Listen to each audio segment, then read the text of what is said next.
Woo! You saw the thumbnail. You saw the title. You know what we're about to do on today. Grace and peace, everybody. Happy Sunday to you all. Hopefully you all had a fantastic Lord's Day and you're looking forward to a great week. I'm going to hopefully start your week off with some good laughs. We got some good things to talk about and hopefully get you all off to a good start. Hopefully this will be a good show. I'm looking forward to it. Real quick, as we get land in, let me drop this volume down here. All right, as we get ready to land in, good to see you, Womb the Tomb. Good to see you, Grace and peace, friend. Fantastic. I think it'll be an election year. No political fruit in doing otherwise. I agree with you 100%.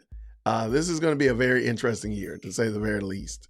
If nothing else, I don't think we've ever seen a year where a presidential candidate has been under so much fire, scrutiny, and such of that nature. So I think it's going to be interesting. Hey, I did drop a poll in the beginning. It looks like lots of people have been commenting on it. I just asked, when do you think, or rather, when will the Trump trial in Georgia actually begin? So 2024, 2025, 26, or 2020 never. And at the current moment, 2020 never is actually winning at 43%. That's what's up. That's what's up. Some people, 31%, believe that it'll start this year, 2024, within the next 9 months, and 20% believe that it'll be starting in 2025. Not a lot of people believe that it'll start in 2026. So, okay, I like it. We're going to talk about that today. We're going to talk about that. So that will be a good conversation to have. Good to see you, brother Eric. Grace and peace. Who knows, Tina? I agree. Who knows? Good afternoon, Caustic Chameleon. Good to see you. We will see all the crooks come out of the woodwork in Georgia. Woo, we need to stop them at the border, but sadly, they're already here. They're already here. Ricky, good to see you, brother. Grace and peace to you. Good to see you, my friend. Good to see you.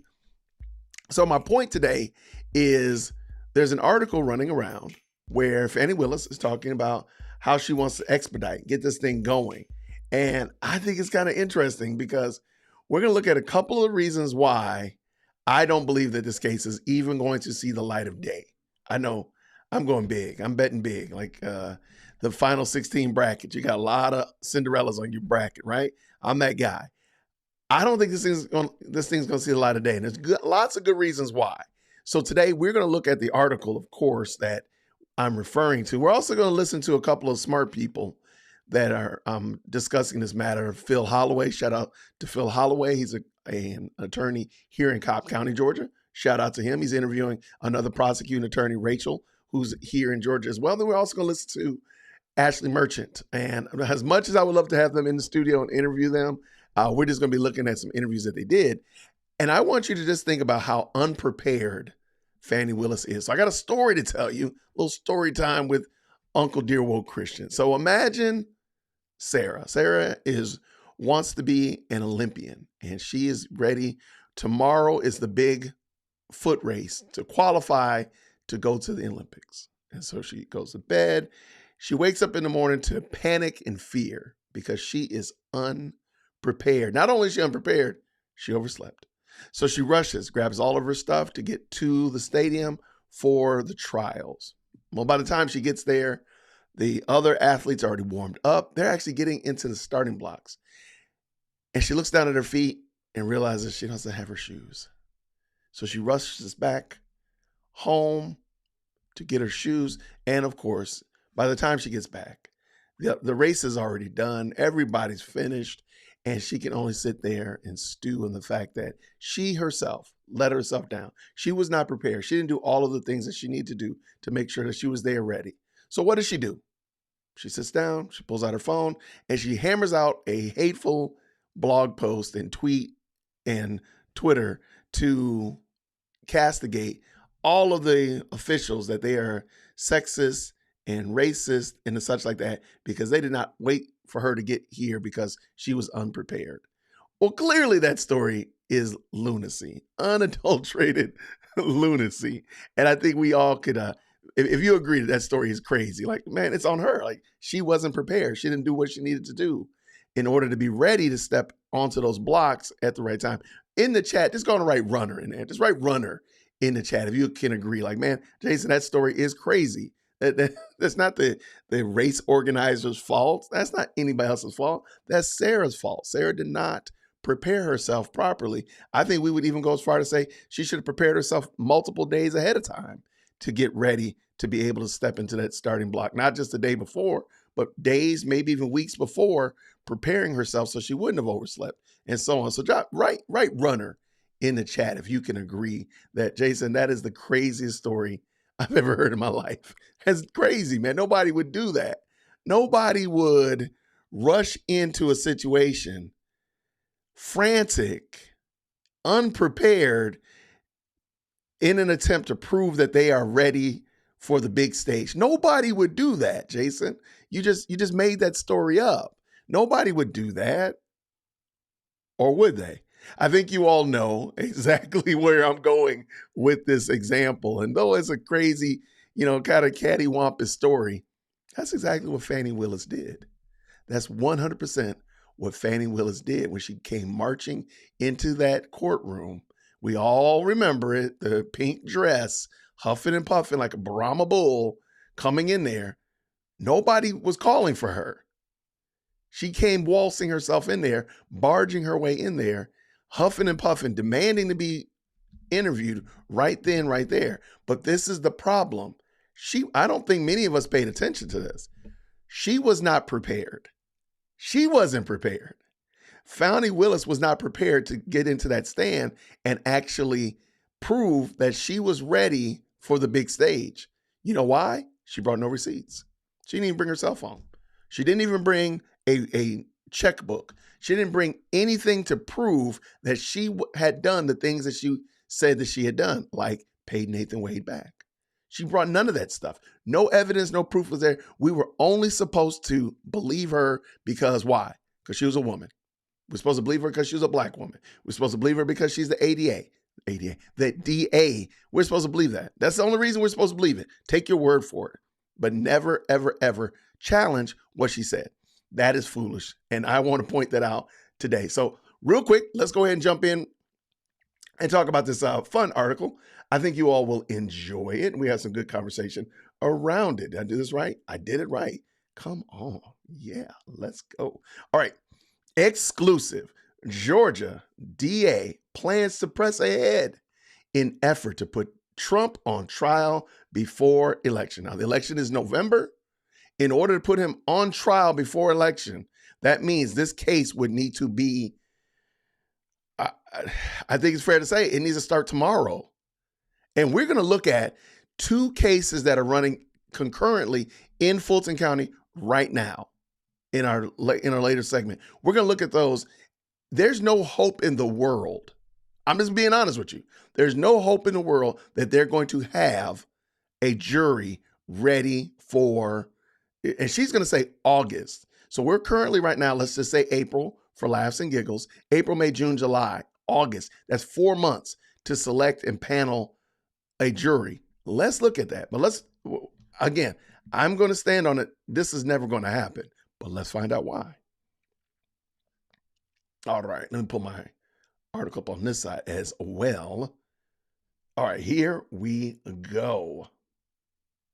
That looks pretty good. I think it looks good. Fani Willis, the embattled Fulton County District Attorney, plans to press ahead with her goal of putting Donald Trump on trial before the November election and intends to ask the judge presiding over the Georgia criminal case to schedule a trial date as soon as this summer, according to 3 people familiar with her thinking. Okay, I can totally understand what she wants to do. I just don't think that's even realistic, but I'm just going to keep going. Let us continue. It is a bold move considering the hurdles Willis faces in getting the case back on track after a 2-month detour revealed embarrassing details of her personal life, damaging her credibility in the eyes of Judge Scott McAfee and leaving her politically vulnerable ahead of her own reelection bid in November. Now, keep in mind, Fani Willis now has a contender against her in the primary in May. So if this is April, we're talking about next month. So it is very possible she could be unseated. If she's unseated, all of this is going to be for naught. And again, they don't even have a jury. When you see, we're going to listen to Phil Holloway talk about the jury process, when you hear how long it took to panel a jury, how much jurors are paid, and such like that, I'm sorry, there's no way in the world I'm going to copium. There's no amount of copium that I can take in order to believe that this is going to happen. I understand there's a lot of people that disagree with me. That's perfectly fine. I'm fine with being wrong. The problem is, I don't believe that I am. Let us continue. Let's go. Willis narrowly avoided being disqualified over her romantic relationship with lead prosecutor Nathan Wade. You know what? I've been thinking about that. I personally think that Judge McAfee did say that she was disqualified. He said one of you is going to be disqualified. Y'all just pick who it is. Now, again, I think they both should have been disqualified, but he did effectively say both of you are disqualified. Just one of you needs to pick who it's going to be. I still think both of them should have been removed. It is what it is. However, let us continue, Jason.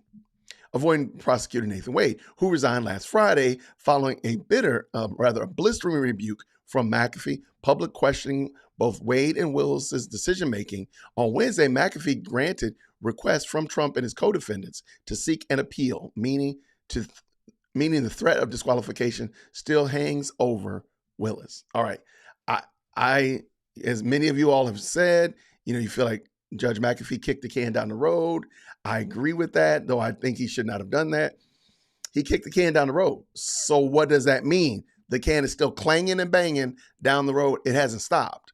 So therefore, there's a whole bunch of noise and foolishness that's still going to be coming from Judge McAfee kicking the can. I don't think that this is going to happen. But let's continue. Georgia Republicans continue to investigate allegations that Willis benefited financially from a relationship with Wade. A state Senate committee could use its subpoena power to unearth new information and plans to meet several more times to hear from additional witnesses. That sounds like nothing's going on at all, right? Nothing. Republican Governor Brian Kemp last week signed changes into law that give a state commission the power to investigate Willis and authority to remove or sanction state prosecutors.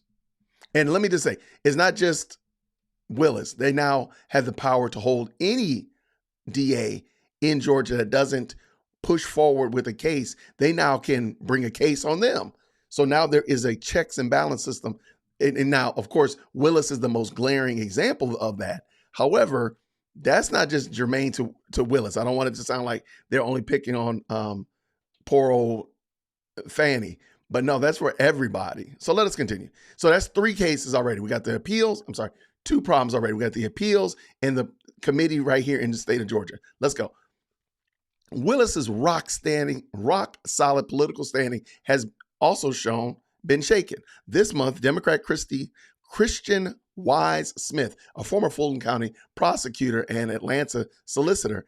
If y'all never thought here in Georgia, we just interchange political people. I live in Cobb County. Notice how much you're going to hear about Cobb County and Fulton County in this conversation. It's going to be funny. But let's continue. Launched a campaign challenging Willis in the May 21st primary. Imagine, she could very well be upseated. It's very possible. Do I think it's going to happen? I don't know. Is it possible? Anything is. Let us continue. Republican lawyer Courtney Kramer, an attorney who worked in the office of the White House counsel under Trump, has also joined the race. So now we got a Democrat as well as a Republican running against Fani Willis. This is going to be wild. And so let us continue. And then, so that's 3 possible problems that Fani's having. She's got the appeal, she's got the state committee, and now she's being primary. But that's not all. And then there's a Supreme Court's looming decision on whether the former president enjoys absolute immunity from the special counsel Jack Smith's election. All right, that's going to be interesting as well. Let us move that up a little taste. There we go. Election subversion charges, one that could affect various criminal proceedings against Trump. Any ruling in favor of the former president from the high court could be a major blow to both criminal charge cases against Trump related in the 2020 election, including in Georgia. Hearings began in April, with a decision expected at the end of June. Again, this is going to be a wild time, but let us continue. Let's continue. Sources close to the Fulton County DA's office say that the uncertainty of the federal case does not prevent McAfee from setting a trial date. But if there's a specter of appeal, then you can't set it. Why would you want to set a trial date if the appeal is going to possibly upseat the trial? I think this is just some copium right here, but let us continue. Fulton County prosecutors said in a recent email to defense attorneys they plan to respond to Trump's immunity claim within 2 weeks of Supreme Court's decision, according to the sources familiar with the correspondence. Prosecutors believe McAfee can put the immunity issue to the side until Supreme Court rules, while in the interim, ensuring the Georgia case is as close to ready as possible if the justices decide Trump can be prosecuted. Multiple sources are familiar with the thinking inside the Willis office tell CNN. All right, so there's that. There's just a lot of pieces moving on this, but let's figure out what's going on with getting this date set. Let's get a trial date. And I'm going to wait till you hear all of the things that subsequently are running in the background that we don't hear about on a regular basis. There are some big cases that are happening right here in Georgia. Dare I say, even in the same building that the Fani Willis, Nathan Wade disqualification hearing was taking place. There are some big cases that are happening inside that building. I just really, truly have no idea how this is going to pan out. But let us continue. Multiple sources close to Willis acknowledge the last 2 months have been a major distraction. One they admit has brought on about by her own actions, but also enabled, they argue, by how much leeway McAfee gave defense attorneys to attack Willis during the disqualification proceedings. That's funny because some people say that McAfee gave Fani Willis entirely too much latitude. Other people saying that they gave the defense entirely too much latitude. It's clearly just however you want to perceive it. However y'all want to read it. It's the Rorschach test.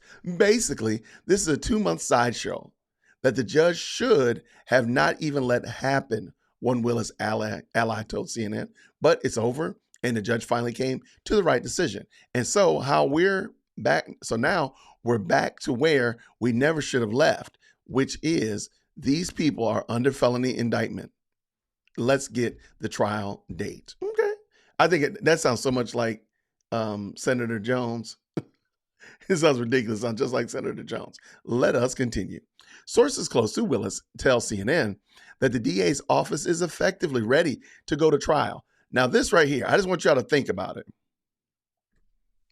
They literally say that the DA is effectively ready to go to trial. So if McAfee said we're going to start trial tomorrow morning, they're basically saying, oh yeah, we're ready to go. Or if you want to start on April 2nd, we're ready to go. We're ready. We got all of our stuff. All our ducks are in a row. Remember, this is the same Fani Willis that came marching into the courtroom with no evidence to prove that she had given Nathan Wade money. This is the same Fani Willis who has no evidence to prove anything that she said. She just wants you to believe it. This is the same Nathan Wade who, when he was over and investigating the Fulton County Jail, did no reporting. Nothing is written down. Nothing was typed out. No transcripts, no audio files. Everything is in his head. These are the people that they want us to believe are ready to prosecute the most, I guess it's fair to say, the most famous case probably in our lifetime. Dare I say, probably in ever, short of Christ, okay? There's no way that you can say that this is not a pretty big case. And you want me to believe that Fani Willis is ready. This is the same woman that submitted her calendar to prove that she and Nathan were not bumping uglies, but the calendars were wrong. This is the same woman that has not answered the federal finance committee's request on how are you spending money that they've given her. Nothing at all. This is the woman you want me to believe is ready to prosecute Trump. Okay. Okay. Yep. I believe it because you told me that. I totally believe it because you said it. Let's continue. Willis has said she needs only 30 days to prepare once the date is set. So if we set the date, let me just be laughs and giggles. If we said the date is May 1st, she would be able to get everything ready through the month of April. Okay, I got you. Not a problem. Defense attorneys have had since September to review the evidence and prepare their own arguments. Got you so much. Willis had previously asked the trial to start in August 2024. Sources tell CNN that the plans to re-up the request now that she has survived the chaotic 2 months, which saw the entire Fulton County DA's office face disqualification and threatened to derail the entire case.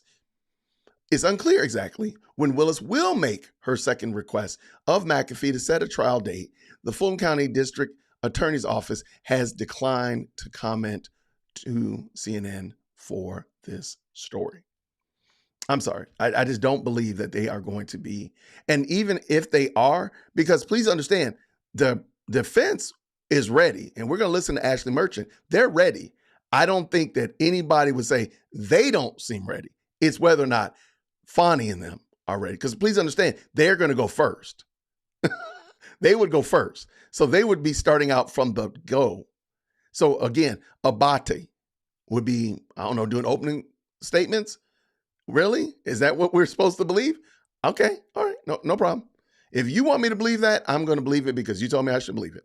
Ashley Merchant, the defense attorney who led the effort to disqualify Willis, was asked by CNN Laura Coates on Wednesday night if the defense was trying to delay the trial until after the upcoming 2024 election. I would very much like to go to trial, Merchant said, adding that the defense has a right to a fair and impartial prosecutor to evaluate the case. That didn't happen in the case, Merchant said. So they're not, and we'll play the video and we can kind of peep. Yeah, Ashley's ready to go. I believe Ashley's ready to go. I don't believe Fani is. I don't. And there's a lot of reasons why I don't believe that they're even in the ballpark of being ready. Again, I know it sounds pretty bombastic, but I don't think they're even in the ballpark of being ready. Willis and her team are aware of the political damage caused by the last 2 months, but argue that their job is to prosecute the facts of the criminal case against Trump and his co-defendant, not worry about the political ramifications it causes. I don't think that's a true statement at all. I don't think that's even in the ballpark of true. I'm going to just be honest with you. I don't think that's even trying to be true. There was definitely damage done, said former DeKalb County's District Attorney Robert James, who watches the case closely, and told CNN that even if Willis can get the case to trial before November's election, picking a jury, here it comes, alone could take months. And please understand, we're going to look at another case that's going on right now in Fulton County. They're currently in the process of prosecuting it right now. They'll be back in session tomorrow, Monday. It took them a year to get a jury. A year. Tell me how long it's going to take to get this? I'm just wondering.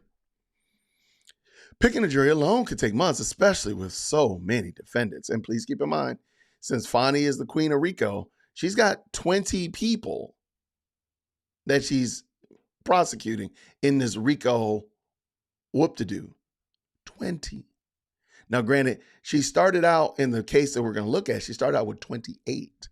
And I think it boiled down to 6 when the smoke cleared. 6. So 22 of those people have moved on. And they're already saying that case is going to go on for 2 more years.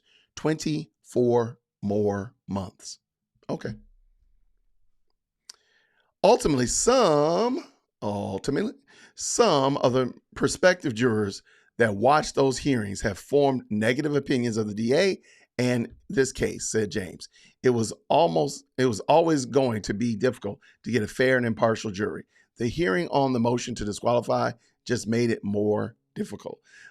One source told CNN that Willis and her team really realized the damage inflicted could diminish the public's perception of the Georgia case ahead of what is likely to be a polarizing 2024 election. Really? You think it is? Let us continue. But that person also betrayed a sense of anger over the spectacle that was made of the televised hearings. And I'm not going to talk much about it, but I might have to look back on it. This was Fani Willis's fault. So going back to my story before, it's Fani Willis's fault. It really is her fault. And I'll even go as far to say it's Fani's and Nathan's fault. Nobody else's fault but theirs. It is really theirs. And I believe we as people, we as Christians, we as just clear thinking adults should be willing to say, yo, man, that's your fault. So if this case falls apart because there's a negative perspective and perception of Fani and Nathan and the whole Fulton County DA, that's your fault. Nobody made Fani Willis sleep with that man and then hire the man. You can argue till the cows come home about cruises and vacations. She was sleeping with a married man. That's called adultery. She lied on his wife. And I'm thinking about doing a video on that alone. The fact that Fani Willis attacked a civilian with the power of the DA's office. Do you not think she would attack the president? She lied on a civilian, a woman that she was stealing her husband. Y'all, come on now. And you can't tell me that they're only arguing with her. They're only attacking her because she's a black woman. Because guess what? Nobody's talking about Letitia James and who she sleeps with. Nobody's doing that. Nobody's talking about Letitia James is going on to Napa and Grey Goose and Royal Caribbean. Nobody's doing that. And Letitia James is attacking Donald Trump with much more vitriol. What's the gentleman's name that's also attacking Donald Trump? And I forgot his name all of a sudden. I apologize. Nobody's talking about him bedding prosecutors in the courtroom. Nobody's talking about him doing booty calls late at night, early in the morning. Nobody's talking about him. Why? Because they're not putting their foolishness out there in the public. Fani Willis, Nathan Wade did it. That's their fault. If this case falls apart, it's their fault.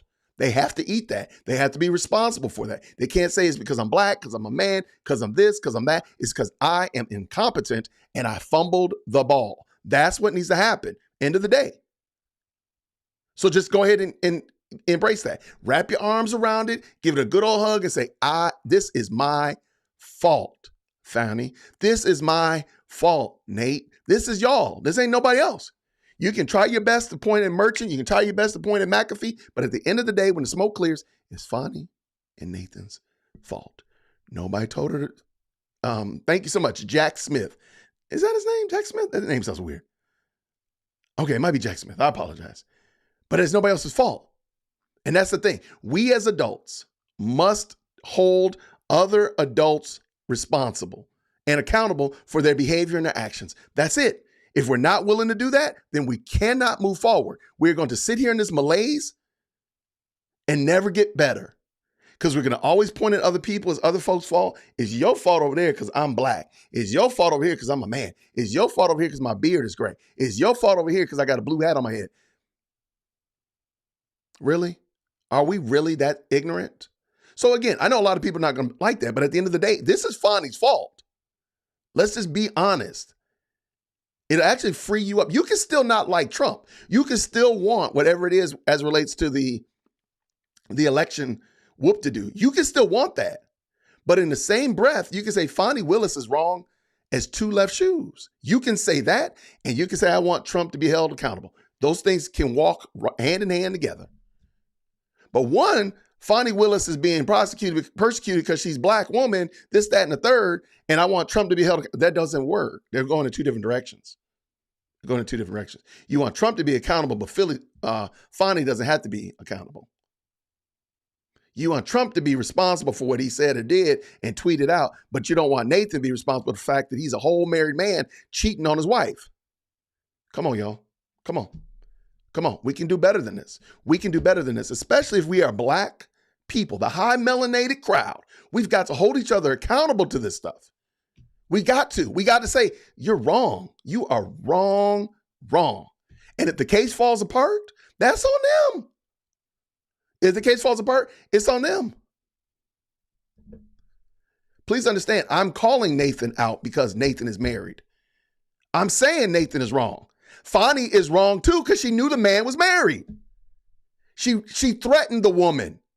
She threatened the woman with criminal prosecution if she subpoenaed her in the divorce trial. She knew that the man was married. She was wrong. There ain't no way around that. There's no way to fix that. So the fact that your moral character is so broken, your moral compass is so askew that you would honestly try to throw a book at, criminal charges at the woman that you're sleeping with her husband, please miss me with the bravado of whether or not Trump is guilty. Miss me. Because again, nobody talking about Letitia James. Nobody talking about the guy. The other guy, nobody's talking about their sex life. The reason they're talking about yours is because you made a completely, utterly unforced error. That's what I'm talking about. Can y'all do me a favor, please, as I take a deep breath? Can I please? There's 77 likes on this video. Can I get 3 more? Can I get up to 80, if you don't mind, as I roll the screen back up? Can I get to 80 likes? That'd be great. I appreciate y'all. Thank you so much. And hey, I appreciate the thumbs down, by the way. I appreciate it. If you like this channel, if you like what I'm doing, you like what I'm talking about, then give me a like. If I can get a like, it'd be awesome. It really would. I really would appreciate it. If you don't like it, that's fine too. Go on and hit that thumbs down button. It's all good. Hit the thumbs up 3 times.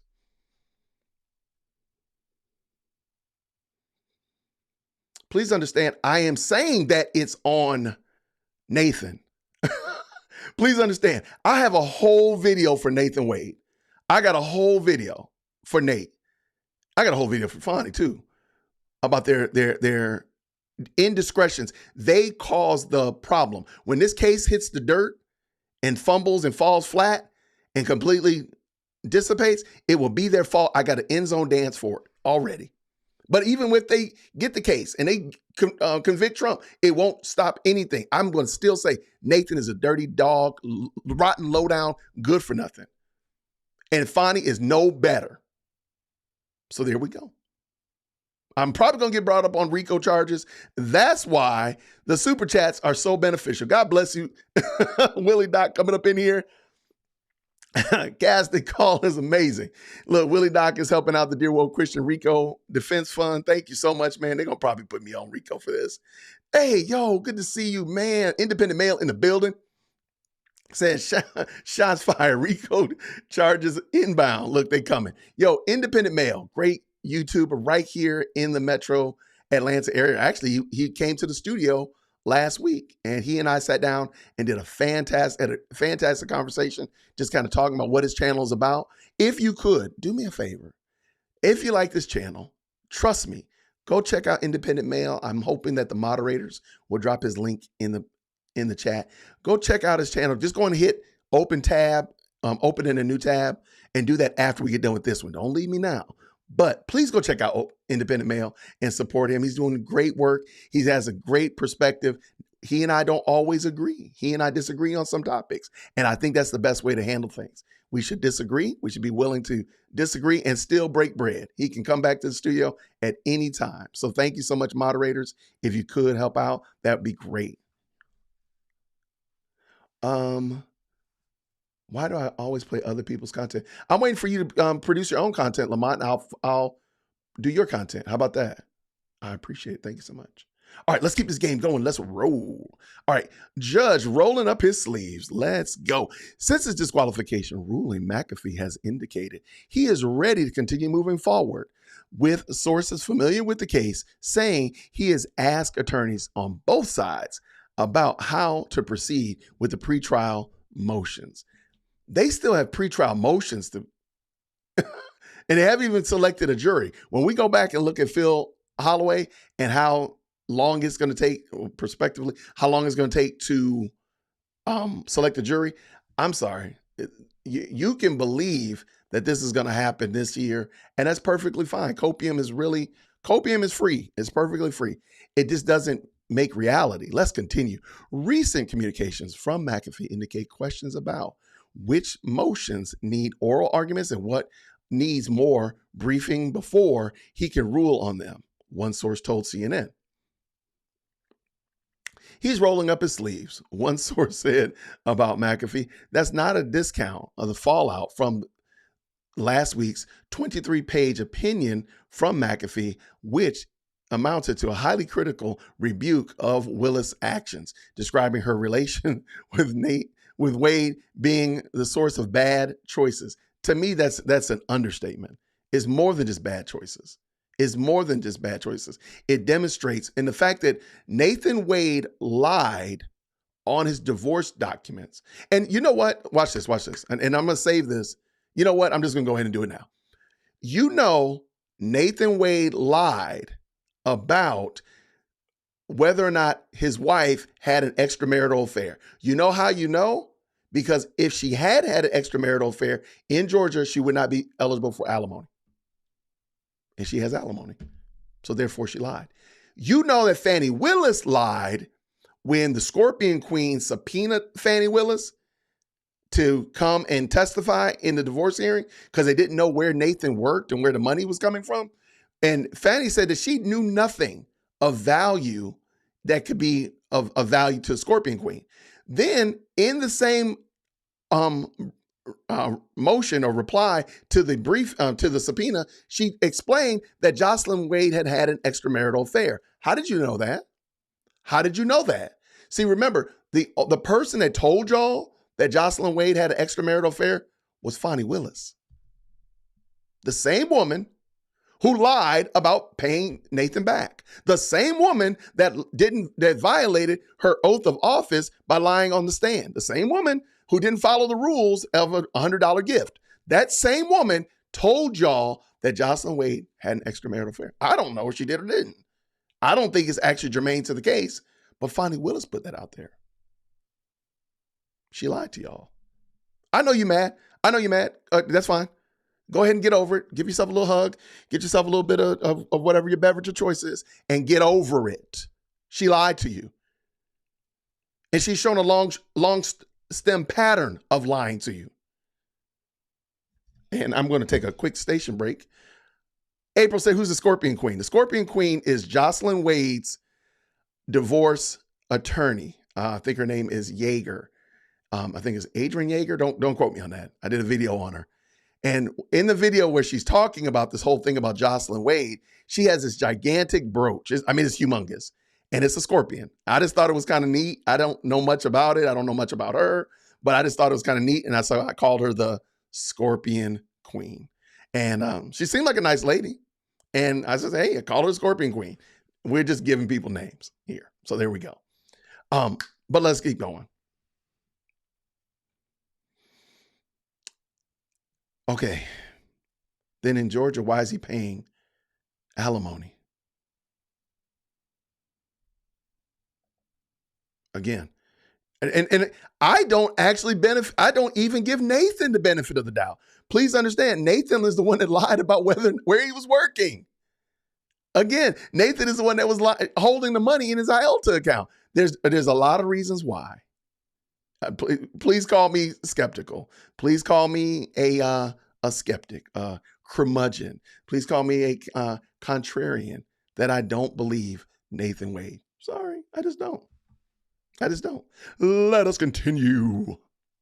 Bad choices. McAfee wrote that Willis comments at an Atlanta area church in January about the case were legally improper. Man, talk about some dancing around. Legally improper.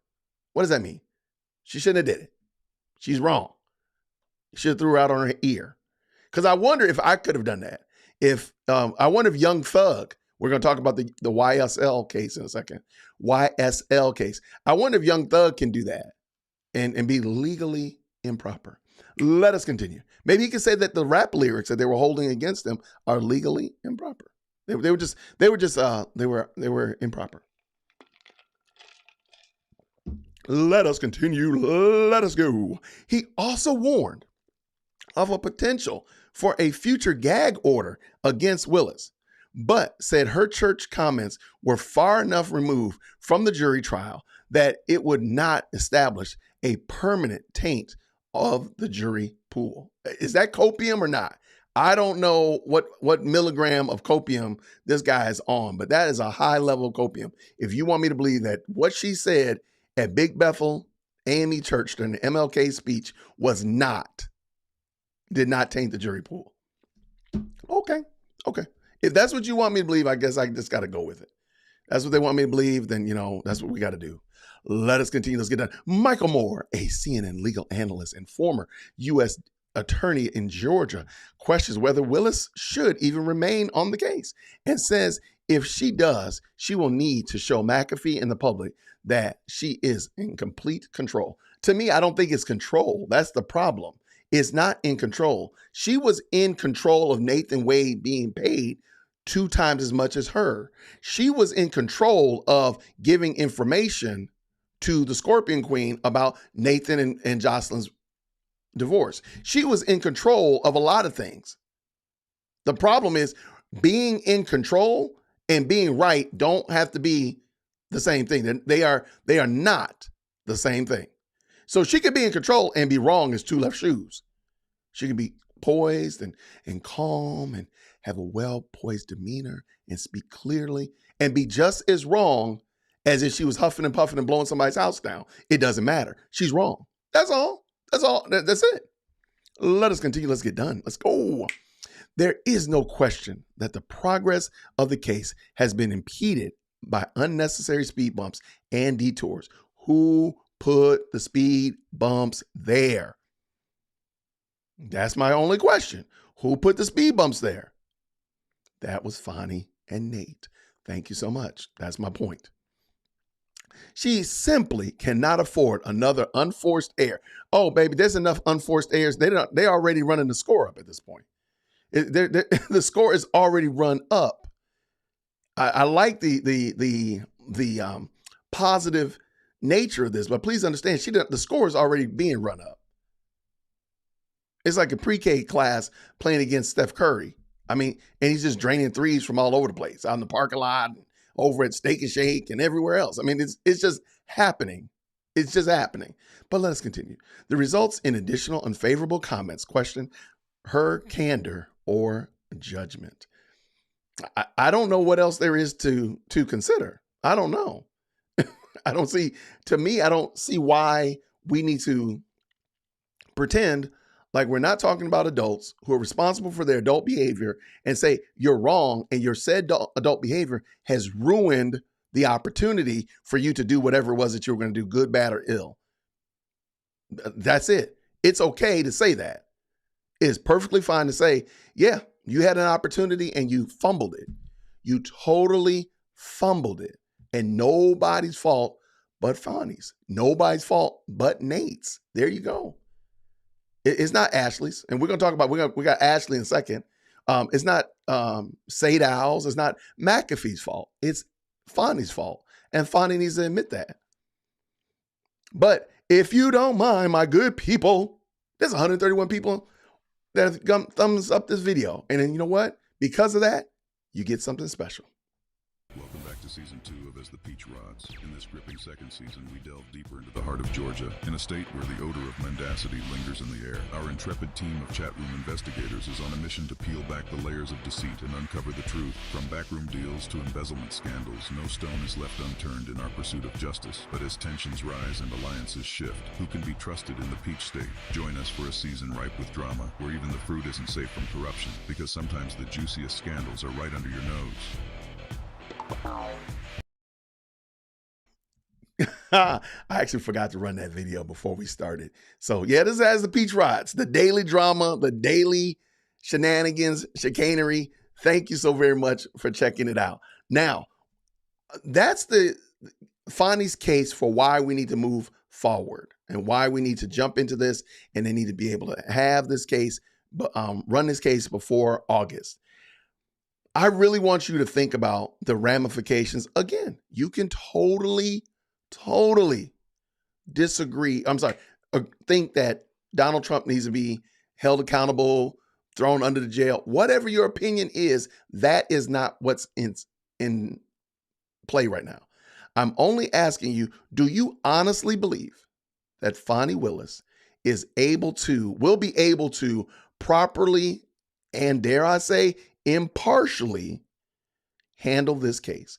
If you think she's done her homework, can you put homework down in the chat? And if you think if you think she's done her homework, can you please write homework down in the chat? Please, I would love to see if you think she's prepared.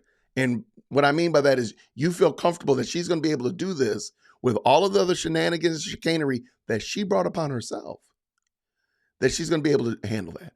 If you don't think that she's going to be able to handle that, I think we all agree that that's probably what's going to happen. She's not ready for this. She's not ready at all.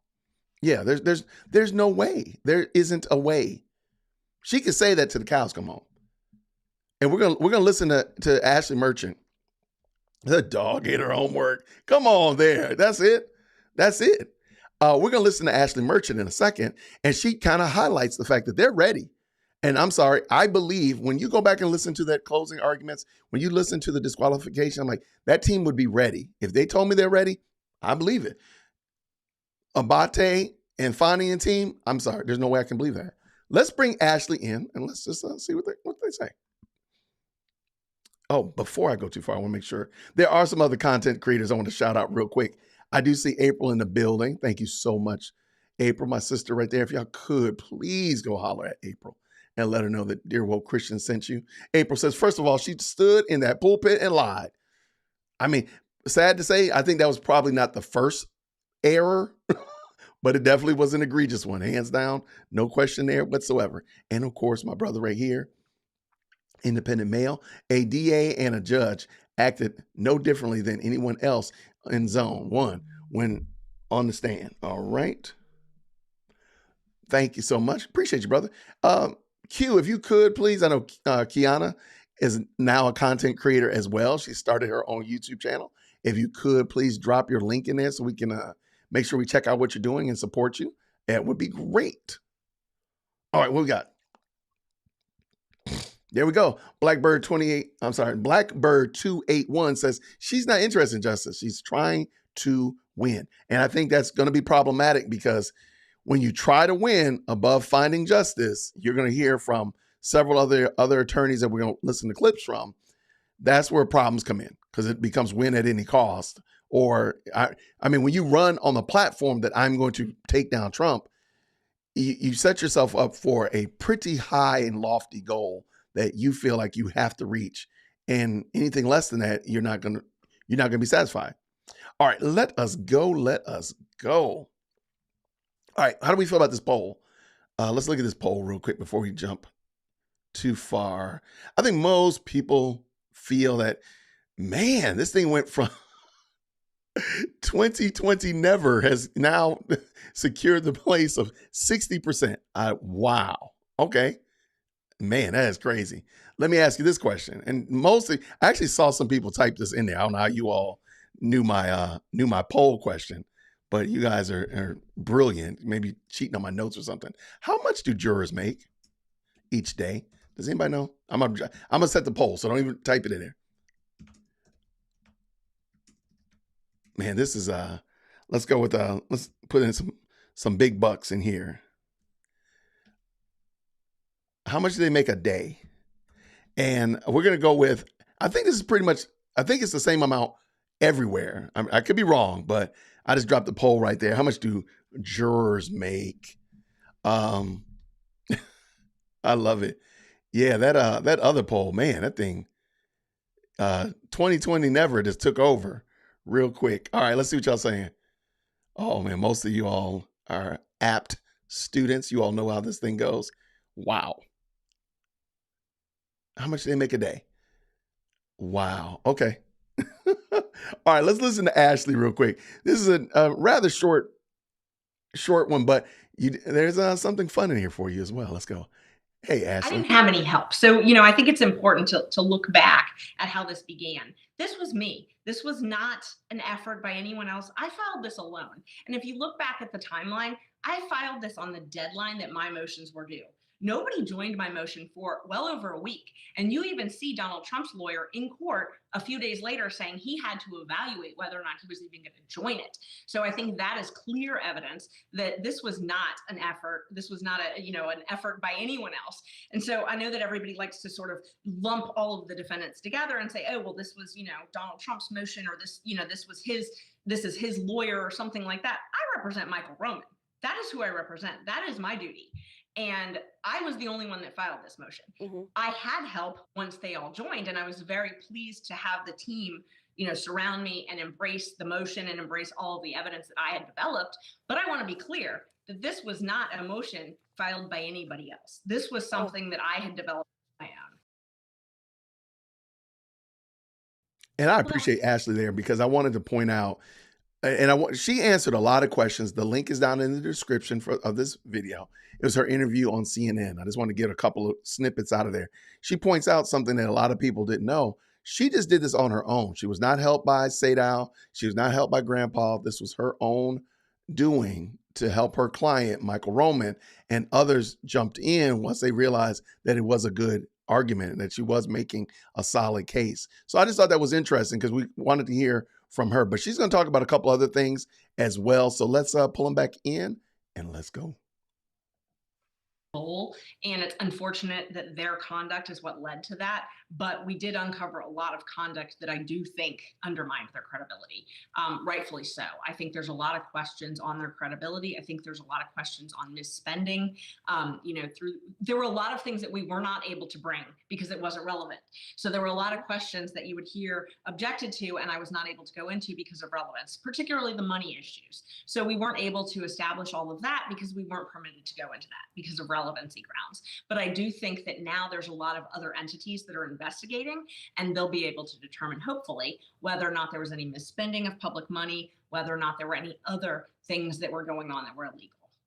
Oh, no, I definitely knew that would have an impact. What I said was that's not my goal. So that wasn't my goal. And, it's one of those things as a defense lawyer, when you have information, you sit there and you think, if I do not use this, if I don't file this motion, no matter what harm it does to me, if I don't file that, am I going to one day be on the stand testifying at a post-conviction hearing, explaining why I had all this information and why I had case law to back it up, and I didn't file that motion?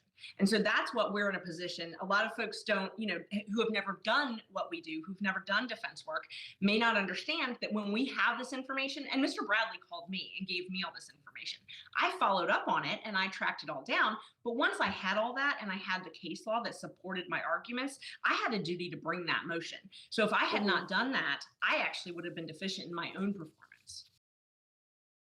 All right. So again, people wondering like, hey, did you do this in order to throw off the election or to delay? And she's like, no, this information came to me. Remember, this information came to her through Terrence Bradley, who was Nathan Wade's friend and business partner and divorce attorney. So she wasn't out there fishing. You all read the emails. You all read the text messages, rather. She wasn't out there fishing for it. He gave her that information and gave it to other people freely. So again, this information came and she's like, I got to do something with this.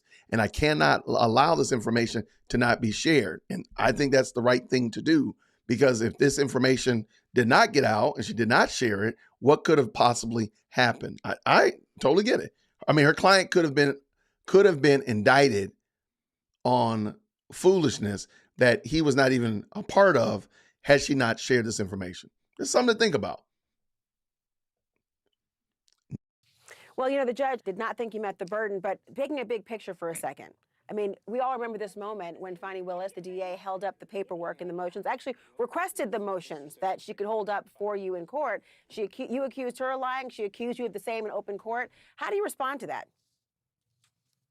I mean, at the time, I wasn't the one who was testifying. I very much wish I could have been testifying. And so that was difficult because, when you're an advocate and you're in court, you're asking the questions, you don't really get the opportunity to testify. And I had to wait until the judge ruled, out of fairness, until he ruled on the motion before I could actually address those issues. But it's very unfortunate when someone is calling you something and you know that it's not true and you can't really defend yourself. That seemed to be her point too, right? And just real quick, as this last segment is probably the last one. So remember when Fani came in there and there was a lot of heat when Fani was being interviewed by Ashley Merchant. And Ashley kept wanting to ask questions and Abate kept jumping up, objecting. And I think that was it was part because one, there was relevance questions, but also the fact that Ashley was going down a street that they didn't want her to go down, which was much more into how is it that you were allowed to hire your boyfriend, pay him twice as much as you make, and then you all are able to do these things that look a lot like kickbacks, look a lot like greasing the hand and so on and so forth. How are you able to do that? I don't know. I think it's a great question, and let's finish up. All right, let's finish this. Let's go. Well, but she had the opportunity on the stand. She had the opportunity on the stand. She had the ability to bring other evidence. If she wanted, she could have brought other evidence. And I can tell you, if someone was accusing me of having an affair that I wasn't having, and I had evidence such as text records, such as phone records, such as credit card receipts, you better believe I would have brought that to court. And that's my point, the end of it. Thank you so much. That's the end of it. If Fani wanted to be taken seriously, if she wanted to be considered truthful and honest, why did she come storming in there with no evidence? She came in there with empty hands and just threw, some papers on the table, but she didn't bring anything that proved the case that she wanted to argue, that she had paid Nathan back in cash, that she had, any of that, none of that. We just have to take her word for it. And I don't think that's a good idea. I don't think there's any reason whatsoever to take her at her word for it because she's proven herself not to be trustworthy. I think we can all agree to that. She's proven that she's not trustworthy. And so there we go. But I do want to thank y'all for that. And I appreciate you taking the time to check that out. Now, before we get into the last segment, which is Phil and Phil Holloway really explaining and breaking down the process of why there's no way in the world, a snowball's chance that this case will see the light of day in 2024. Before we do that, I want to thank everybody that watched the video that dropped yesterday on who is suing Fani Willis. Thank you so very much. The reaction and response has been excellent. I ask you all to write down in the comment section who's suing Fani Willis before you actually watch the video or finish watching the video. And you all, the comments were fantastic. And I really appreciate it. The engagement was out of this world. And I want to thank you all so much.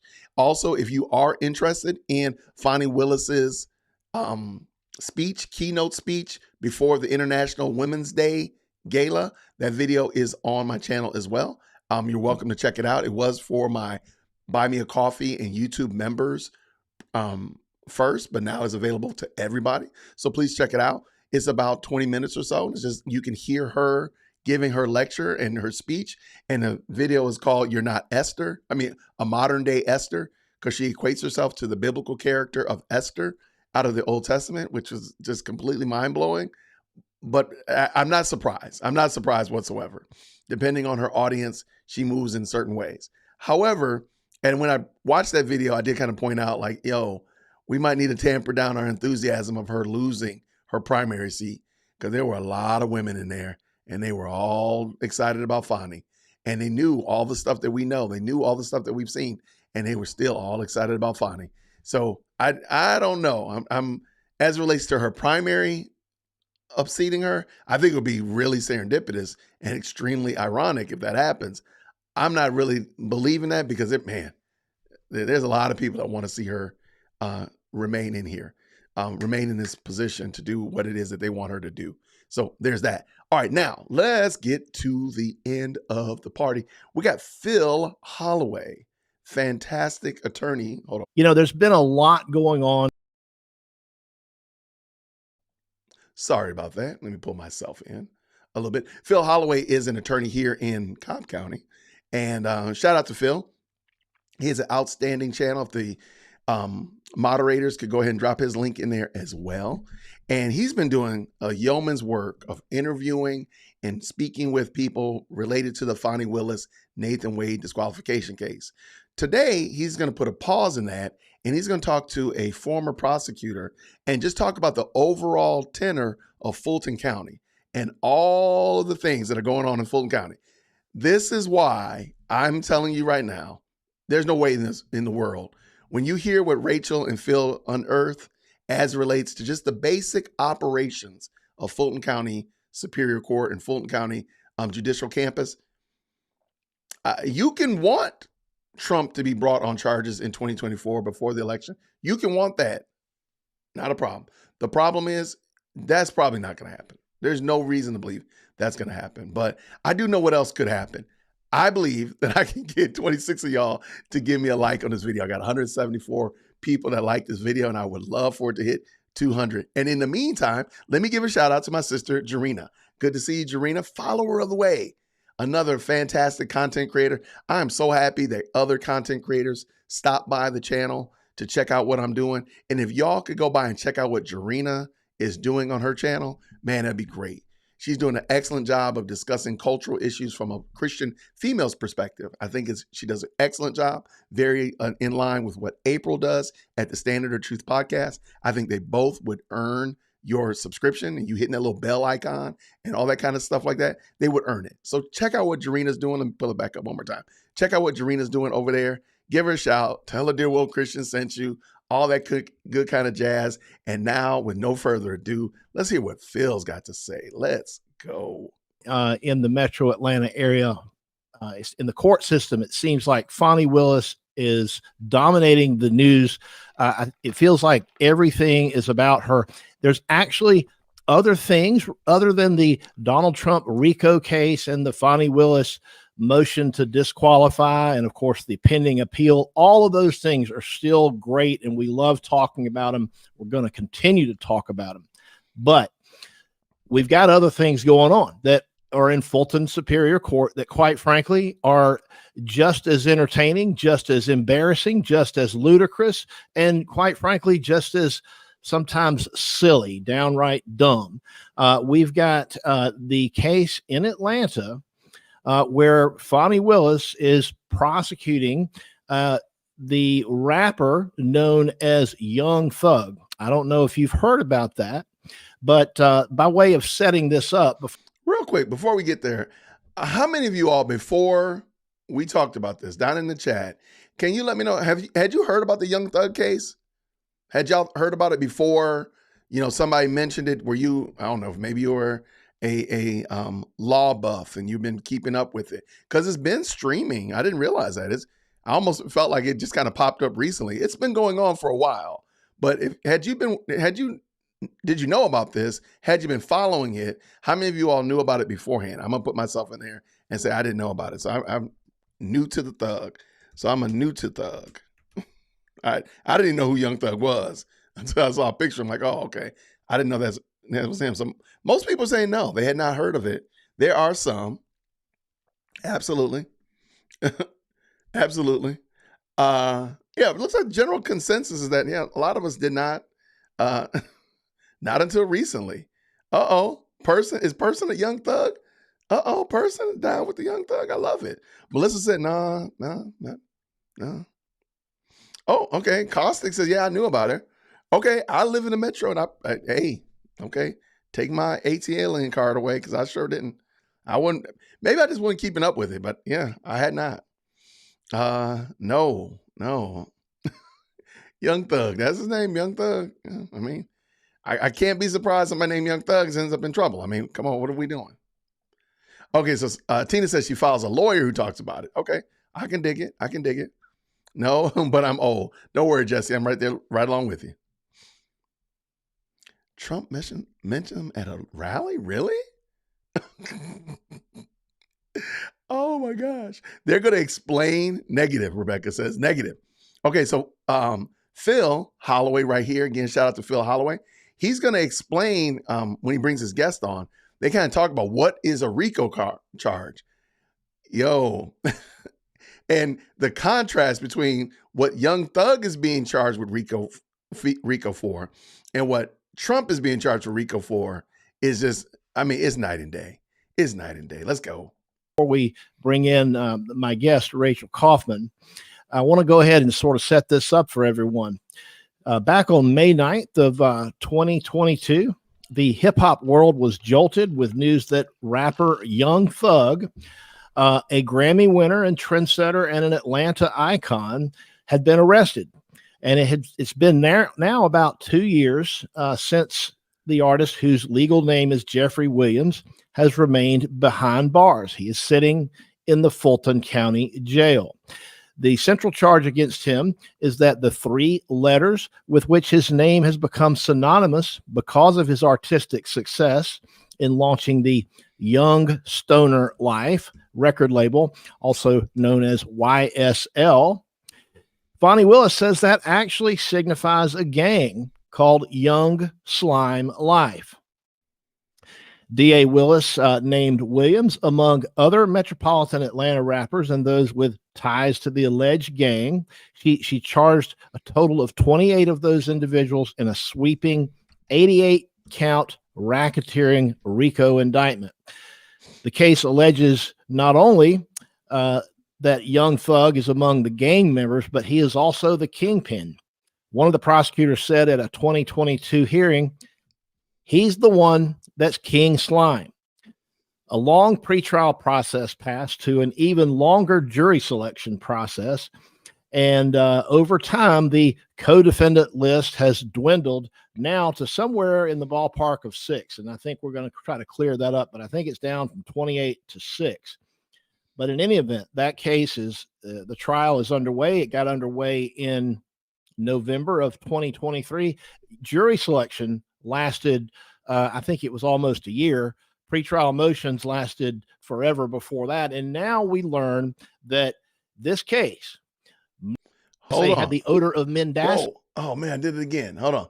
He's about to say how long this case is going to take. I'm sorry. Man, I keep doing these rookie mistakes, y'all.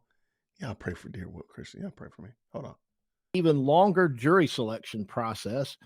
And over time, the co-defendant list has dwindled now to somewhere in the ballpark of 6. And I think we're going to try to clear that up, but I think it's down from 28 to 6. But in any event, that case is, the trial is underway. It got underway in November of 2023. Jury selection lasted, I think it was almost a year. Pretrial motions lasted forever before that. And now we learn that. Okay, I'm going to stop right there. Okay. The reason I ask you all, how much do jurors make per day? And the answer, the poll is still up. Real quick, if you didn't answer already, I said $20, $25, or $100 a day. How much do they make a day? How much do they make each day? These jurors have already been on this case for a year. So I just want you to think for yourself.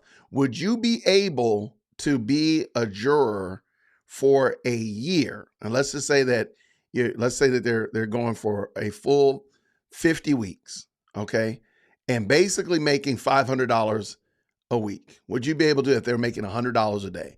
Would you be able to do that? I think most of us will say no. But guess what? They're actually making less than that. They make $25 a day. So that means they're making $125 a week.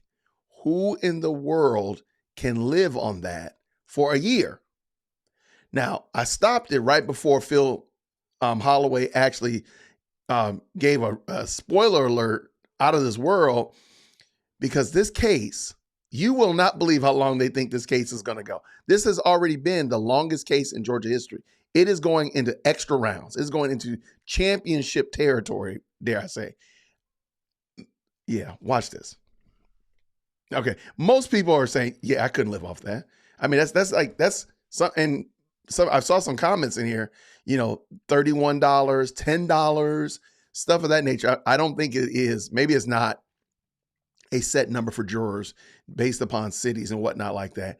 But it's not even a living wage. So I think we all can agree it's not a living wage. It's not even remotely in the ballpark of a living wage. We're not trying to say what you make or what's justifiable, but $25 a day, I mean, that's out of control. But watch how long this case is going to go. And this is the case that they are using to kind of juxtapose against what's going to happen in the Trump trial. So if it took them a year to get 12, 13, 14 jurors in the Young Thug case, how long is it going to take to get jurors for Trump? Okay, you see my point here. If it's going to take them, they're already cruising on 2 years with the case. How long is it going to be for Trump? If Trump started tomorrow, for crying out loud, how long would it take? But wait till you hear how long the Young Thug case is actually going to be. This case might very well take until 2027. Now, hold on, Jason. Did he say 2020? Everybody, real quick, type 2027 in the chat.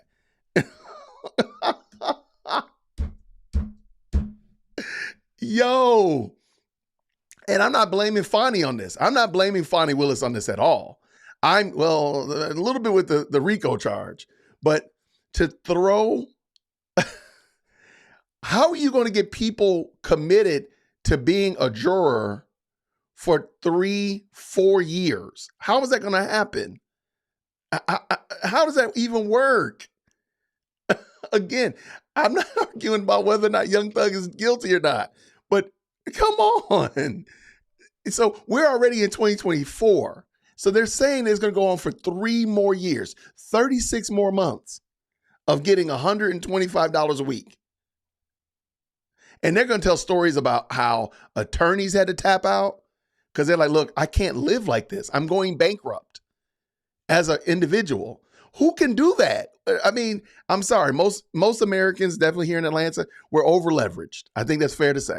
We got some kind of debt, student loans, credit cards, car notes, whatever, kids' tuition, and they don't do anything to help those. Wait, I thought that was crazy, man. Lots of things have been going on in this trial. And before we get into our discussion. And we didn't even talk about all the shenanigans, and they talk about some of them, but I mean, from attorneys getting arrested, smuggling drugs in, witnesses, jurors getting arrested for taking pictures during the trial. I mean, crazy stuff. If you think the Donald Trump trial would be a circus, then this is the pre-circus, if you will. And trust me, it has been bananas. I mean, literally, there's a clip of like the 10 craziest things that have happened in the Young Thug trial. It is bananas. And Phil brings up 2 of them, but trust me, there have been so many more examples. And this is the marquee case. So the Trump trial is only going to be ratcheted up more. So literally a bailiff, a corrections officer, I think like 2 or 3 attorneys have been arrested for various and sundry. Then some are related directly to the case and some are not. Then you got a juror it's crazy. So let's finish this up, man. Thank you so much for the likes. If you do like this video and like what we're talking about and us discussing these topics from a Christian male perspective, I appreciate you hitting that thumbs up button. If you don't like this, I appreciate you hitting the thumbs up button 3 times. It'll work, trust me. Let's go. With my guest, I want to just give you a little bit of a taste of something that came up recently, and this was a state's witness. Have a look at what a state's witness said in open court just the other day. There's nothing more powerful than the odor of mendacity. Man, can I get a water or something? I'm so high right now, y'all. I'm about to go to sleep on y'all ass. I ain't gonna tell you no lie. Yes, you man. You're gonna take a break soon. Hang in there. Did the man say did the man say he's so high he gonna fall asleep? And yo, if you've been watching the trial, because somebody mentioned it's been streaming, and I've been kind of picking up on a couple segments throughout the day. That guy is the best. Okay, he is the best. He was pleading with the court, pleading with the judge, like, yo, I don't know anything. Can I please be let go? Because I got to go to work. I got to take care of my family and stuff. The dude is literally begging on the stand, like, please stop having him ask me questions because I don't know anything. And the guy just continues to ask him questions. He's like, I don't know anything. I don't know anything. Leave me alone. It is so sad. But then now he comes in here high. That's crazy. But this is what I'm talking about. This is what, if this is the start of a RICO trial. Now, granted, Fani Willis has been associated with the Atlanta cheating scandal as well. Here in Atlanta cheating scandal, Atlanta Public Schools cheating scandal. I don't think anything happened like that. And I want to say there was like 128 people, and I think she threw RICO on them as well. But that one went under the radar, except for the fact that it was a cheating scandal on standardized testing. But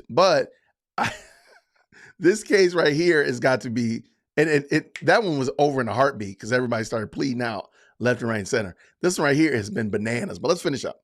Rachel Kaufman, but Rachel, I don't know, did you catch that when in the news the other day, or did you see that when that witness testified? And can you tell us just what in the hell happened? Prosecutor is bringing in, I think, upwards of 300, 400 witnesses, most of whom have absolutely no interest in testifying. And some have made statements previously and some have not, but that's a new one. I don't think I've ever had a reluctant or hostile witness get up there and just basically say, I'm too high right now, so I'm not sure what's going on. But well, that's par for the course in this case. I feel like every day something is happening. Tell us a little bit about you and what your experience is with this case, and then I want you to talk about your general impressions about this trial and just what the hell's going on here. Yes. Okay, so my name is Rachel Kaufman. I'm a criminal defense attorney. Mostly I'm doing some civil rights now, but I have had a lot of experience with ADA Adrienne Love. I've tried several cases against her. I can tell you, I have a lot of disdain for her for a lot of reasons we can discuss later. Hey, yo, the link for this video is down in the description. For Rachel Kaufman to say she has disdain for Adrienne Love, let me tell you right now, Rachel does not have love for Adrienne. Let me tell you that. The smell of mendacity is strong with this one. She does not have any love for Adrienne. She's going to say some stuff, man. I was like, whoa. I even cut some of it out because she was going ham on her. All right, let's go. I've tried several cases in front of Judge Glanville. I know a lot of the co-defendants' attorneys. And I'm also a huge Young Thug fan. So all of that together, I also am representing a few of the individuals who've been subpoenaed as witnesses, and they are either fiancés or wives of the co-defendants. So you don't represent that guy that was high, do you? I wasn't one of your witnesses. No, I don't. But I really think that was very clever. How come this guy gets to go into court and testify like that? And by the way, how can anybody rely on that testimony? Well, they definitely can't rely on that testimony, but I think because it's a prosecutor's witness, that's why, quite honestly, that's why I believe that no one's taking issue with the fact that he's super high and the judge isn't screaming at him. I think if Brian Steele had brought in that witness, I think we'd be in a much different scenario. It's also very, very interesting. I just want to say this because I know there's some people in the comments talking about Fani Willis and everything that's been going on with her. Isn't it ironic, don't you think, that, these witnesses don't remember? And usually, like Adrienne, I don't remember what happened last year. I mean, so the whole thing is that they're claiming is that these witnesses just don't want to testify. They're scared of Young Thug, and that's why they're not remembering. But the truth is the truth that they said previously. And then recently they had Terrence Bradley on the stand, and he couldn't recall what he did or didn't remember.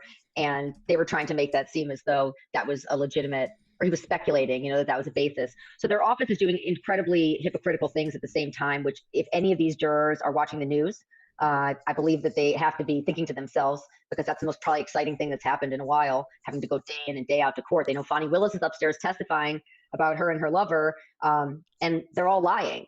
I definitely want to talk more about the nonsense that's happened in this case. But before we do that, let's be sort of serious for a minute. Okay, exactly, if you can summarize this 88-page for me, just what's the crux of this? What exactly are they saying that Young Thug and everybody else is guilty of? What have they done that's so bad? I know that they're using their rap lyrics as evidence of a crime, and that's pissed off a lot of people in the local record community, which is big here in Atlanta. But what are they saying that he has done that is so wrong? And by they, I mean Fani Willis. Okay, so just listen to what Young Thug is being accused of, and then it's hard to realize, okay, you're using RICO, and it actually makes sense to me that you would use RICO for this situation. But listen to what she says. Okay, so there's a RICO indictment, meaning they're saying it's a racketeering, like a racketeering system where all of these individuals that are part of Young Slime Life, that's supposed to be a subset of a blood gang, that they committed individually several crimes over, like since 2013. I think that they're actually including things as far back as 2013, armed robberies, drugs, guns. There may be a murder or a shooting or two in there, but they're not. So the 28 individuals originally on the indictment were not all charged in each individual count, but through RICO, the RICO Act, they have them charged basically as one conglomerate, that they somehow condoned and participated in what other individuals did when they weren't even really there. They're doing this. They've done this several times. They're doing this in the Trump case. They're doing this for Cop City. It's so that they can bring in all this extraneous information, crimes that don't matter, and they could take 5 years doing it. So this is basically about Young Thug, who has a record label that also could, that's my dog, that also could be considered a gang, if the state wants to consider it a gang. And they're saying that every crime that had been done since 2013 is because Jeffrey Williams, who's Young Thug, authorized it. And that basically they did it in furtherance of the gang. So they're all guilty of gang activity, the underlying offenses, and RICO. Well, but wait, I should say really quick. So what's so wild too about this is that 28-6. How did we get here? Well, several of these individuals who were included in the indictment as equally bad, okay, got out on like probation deals. Yeah, I think is worth mentioning because they're so bad. If they're so bad, they all got out on probation, and so we started at 28. And by the way, how does a superior court in any county in Georgia swallow a 28 defendant case? How does that put more work? money? You put more money into an already broken and inefficient system and waste more time. That's what they're doing. That's what they do. And please keep in mind, this is something else I didn't notice, and they're going to talk about it in a second. When you are called as a witness, and let's say you're called to be a witness on Thursday, March 28th, okay? And let's say you take off from work, you're ready to go be a witness, and for whatever reason, they cancel it, they push it back and whatever like that. You're still required to come be a witness, but let's say you have to really go to work. You have a performance review. You got a big conference to go to, whatever like that. You're still required to be there whenever they push it back. I didn't realize all of the levels of just inconvenience, especially being an adult. Like, you got adult things to do. It is amazing how much they disrespect our time.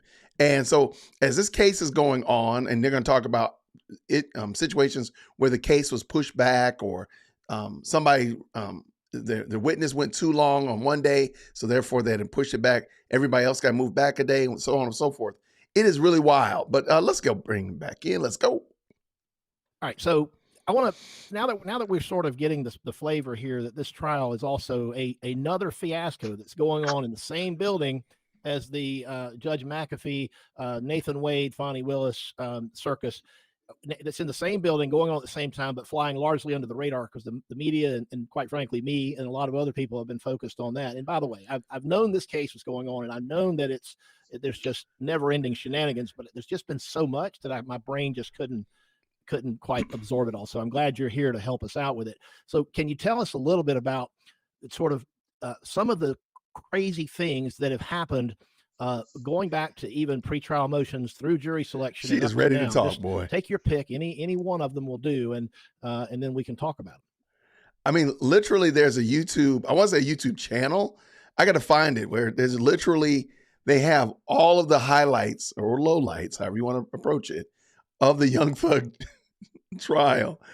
It is hilarious, man. And again, this is still going on. So again, this is happening in the same building that the Trump trial would be happening. So if, let's just say, by the magic of theater, the Trump trial was going to start tomorrow, Trump would be getting tried on the third floor, and Young Thug is still going on the second floor, or vice versa. It's all happening in the same building. Again, I don't know how they think this is going to happen, but let's finish up. I know there's plenty to pick from. Yeah, let's start with some fun ones. So on Zoom, I believe that there were 2 times where like the Zoom was hijacked by individuals. One screaming free, free thug. Hang on. I got that one. And let's. Now's a good time to. Let me see here. Let me see if we can share this with the audience here. All right, because this is one of the number of things. Here we go. Free thug, mistrial. Free thug, mistrial.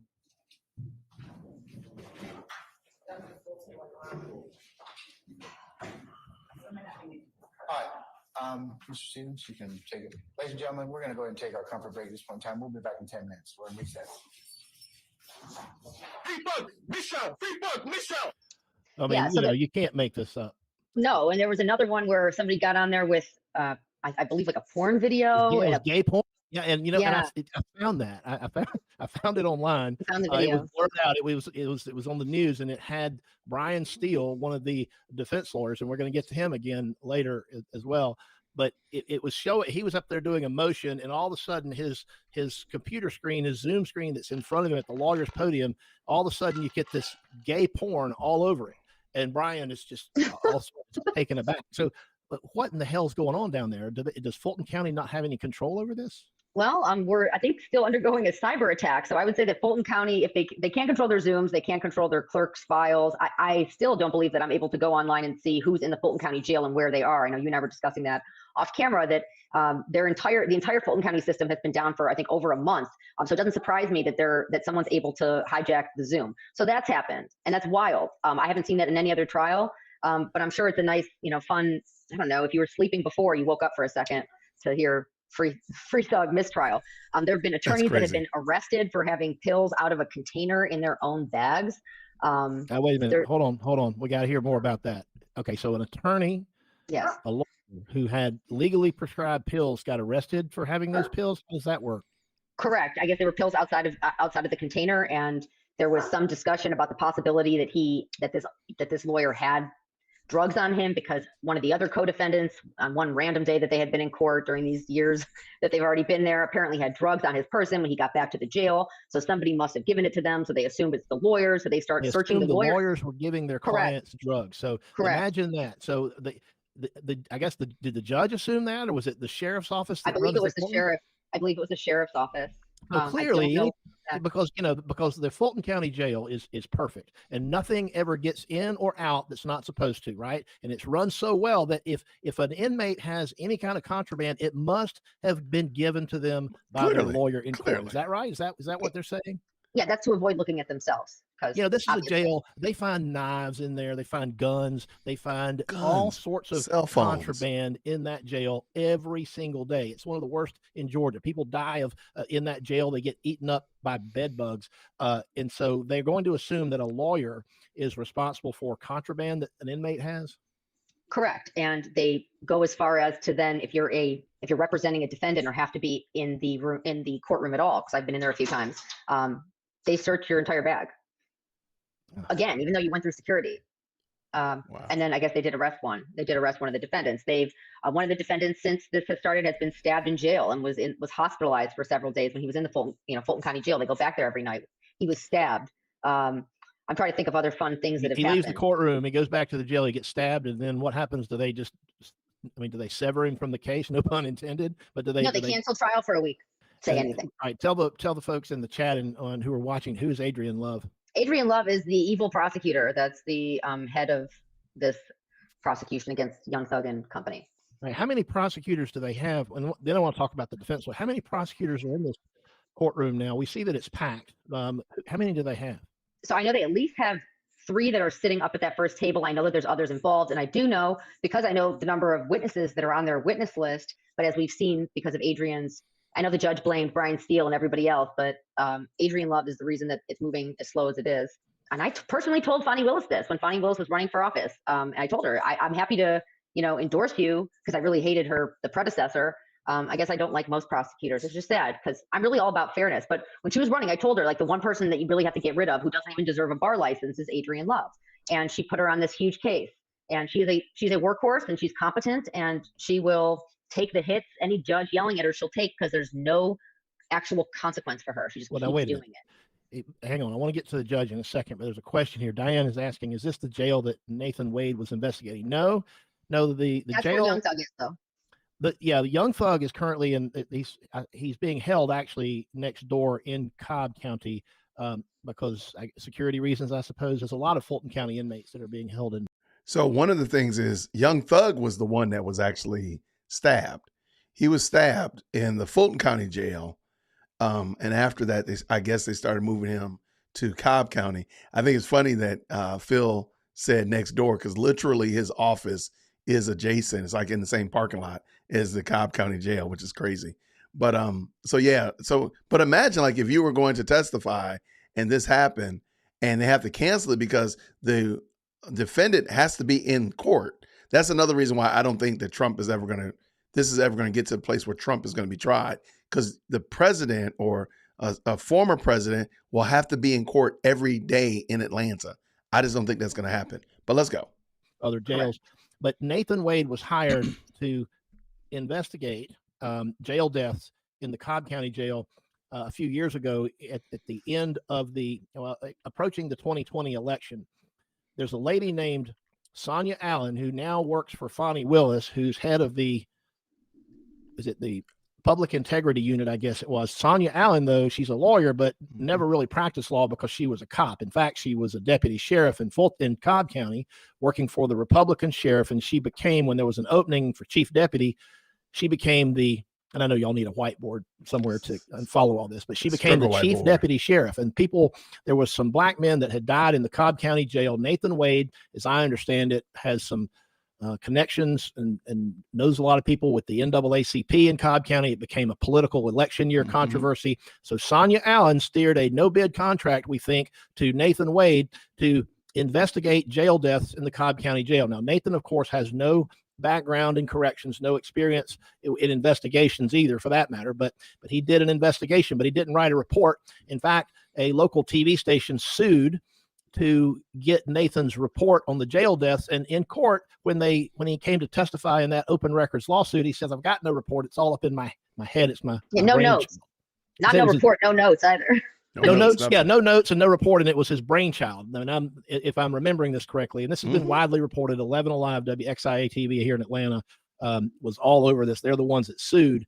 And so Nathan comes to court and he says he did no report after all this. So anyway, parenthetically, that sheriff, the Republican, and his running mate, Sonia Allen, lost the election. And it was the same election that Fani Willis won. And so as soon as Sonia had to leave office because her boss he lost the election, she immediately, through Nathan Wade, I believe, in my opinion, got her job working for Fani Willis, either the first or second in command of the Public Integrity Unit, where she still is. And now, by the way, she has announced that Sonia Allen, is running against the Cobb County District Attorney as a Democrat, trying to unseat him. So she now wants to be the District Attorney in next door Cobb County. So there you have it, folks. That's all the inside baseball. We call this inside the law for a reason, because you get a lot of the inside information it's not exactly secret, but it's also things that you don't necessarily get from watching the news. So there you have it. That's sort of how that all plays out. But I saw that question from Diane, and we're off topic now, but we're going to get back on it. Let's talk about the jury selection process, and why did it take a year to get a jury? Okay, here we go. Jury selection. So again, just Young Thug, Trump. Just ask yourself, will this one go faster or will it be the same thing? Let's go. You know, as someone who spends a lot of time in the Fulton County courthouse, I would see the attorneys going in and out of court. Some days Judge Glanville would have jurors there. He would call a certain number, like 200 jurors a week. And then sometimes they'd get done early, so then they'd be done for the week. And then other attorneys could then do other work, I guess, technically. The process was so slow, incredibly slow. And then I was saying that by the end, if these jurors that said, no, I don't have a conflict for the next year, they didn't ask them if they have conflicts till 2027. Like, they didn't ask them that. And people have lives, people want to move. The only people that benefit from this taking this long, I guess, is the prosecutor's office. Well, I mean, they're not getting paid. There's nobody getting paid by the hour in this case, at least as far as the prosecutors are concerned. But, and for those of you who don't know, if you've never had to hire a criminal lawyer, you probably would not be aware of this. Criminal lawyers don't bill by the hour unless you're Nathan Wade working for Fani Willis. But we don't bill by the hour. It's a flat fee. Shots fired. So, what you get is what you get. Okay. And so every hour that you put into the case, your hourly rate, so to speak, continues to go down. So whether it takes 1 week or a year or 10 years, it's the same fee. It's set out by your contract. Now, there are some lawyers in this case who work for the public defender's office. There's some that are called conflict defenders. And Rachel, correct me if I'm wrong, I believe conflict defenders, they will work by the hour. Is that right? I believe they'll work by the hour with a cap. It depends. So like as a yeah, it depends. They're But it's not enough employees. no, and it's not enough to, maintain a living as an attorney being on this case. I believe as a public defender. I can't even imagine. Well, the public defenders are on salary. They work for Fulton County, just like prosecutors do, and they get paid the same every day they're at work, no matter what, even if they're doing this trial or some other trial or nothing at all. But the conflict defenders, they're private lawyers who are brought in to handle indigent defense where where there might be a conflict of interest for the public defender, because there's so many co-defendants, you're bound to have conflicts of interest because they all start pointing the fingers at each other. So you got to bring in outside lawyers and pay them by the hour, but they're stuck in court all day, every day on this one case, making peanuts by comparison. And these are people that have to pay their own employees at their law offices. They got to pay their own rent. They've got to pay their own business overhead, and they can't take any other cases because this one eats up all of their time. Yep. Rachel, how does this make sense? Well, I mean, you're just going to have these lawyers are going to be exhausted, and the ones that aren't being paid properly are not going to be able to focus as they should on this trial. Even other than Young Thug and maybe the other people that might be paying for or that he might be paying for their defenses, which I don't know. I mean, who has the kind of money to be paying, private attorneys for a case that's going to take basically you have to pay their salary for the year, what they're expecting to make, what they think that they could make. And that's like impossible, especially as it drags out longer and longer. Well, one of them, and I want to show this. And that's part of the reason why I don't know if this is the best way to go about. Again, I'm not saying, mafiosos and really bad people, but I don't know if this is really the best way. Because think about it. If you didn't have the money to pay an attorney and they offered you a plea deal and you're like, you know what? It's a year in jail. I really don't think I did anything, but it at least will get me out of here. And I have to stop paying these people. You might be willing to take it. You might just take it. Or, it's probation. I got to go meet my PO every Thursday for 3 years. You might just take it. In my opinion, I don't know if that means that you're guilty, but it's more of a matter of like, look, I just don't have the resources to keep fighting this. I got to get back to if I go ahead and take this, I can go back to work. If I go ahead and take this, I can at least still provide for my family and take care of my responsibilities. In my opinion, I don't know if that's guarantees that you're guilty. I don't think so. In my mind, you might be like, look, just take the plea and then we're done. Because again, who has the ability to fight for 6-7 years in a case? Like, that's crazy. Now, I'm not saying that that these people are not guilty. I'm just saying, like, you have to at least look at the average Joe and Jane does not have $50,000 to be paying somebody else's salary while they have to sit in court fighting for their life. I just don't know if that's necessarily a barometer to say, oh, well, so many of them, it's been good because so many people have gone to jail or so many people on parole. But really? The lawyers, everybody's getting very frustrated. There's one named Brian Steele, okay? And Brian is a well-known criminal defense lawyer. When I was a prosecutor in Cobb County, I first met Brian, and he was defending a case, and I immediately recognized him as being a very, very talented lawyer. So I want to, courtesy of our friends at Law and Crime, but recently Brian and the judge kind of got into it. So I want to play this, and then we can talk about it. This is really interesting. Check this out. I've never seen before. But I didn't do anything, Your Honor. I want to move the case. But when the court, it gives me no pleasure in saying this. I believe that this honorable court is biased against Mr. Williams and or his counsel. And I ask you to consider recusing yourself, or don't do this again to me. This is inappropriate to me. I respect you, but what am I supposed to do? Sit there while you do this? I didn't do anything wrong. I did exactly what you teach me to do and the courts teach me to do. All right. But instead, no, I got to finish this. Then I get told to this court says by Prosecutor Love that I'm not being candid with the court and I'm misrepresenting because Mr. Bean never went to the hospital at Grady on September 11, 2013, and Miss Love has a document on the desk to prove it. I sat right in front of Your Honor at the table, at the bench, and I said, I'd be careful what you say. It's not accurate. Mr. Love looked down on me and she said, it is accurate. You said, we'll take a break, figure it out. After the break, you didn't even bat an eye. Ms. Love said, yeah, I was totally wrong. Mr. Steele's right. He was taking a Grady. If I would have done that and called another member of the bar disingenuous, not truthful, no candor, and misrepresenting, you would have had me yelling in front of a jury. You did nothing. You didn't even ask Ms. Love to apologize. I don't want her apology. Care about Ms. Love, but I care about the court. And now if you can walk in someone else's shoes just for a minute and see what you're doing to Mr. Williams, because it's hurtful. I'm not the one wasting time. I'm here every day ready to go. I am not wasting the time.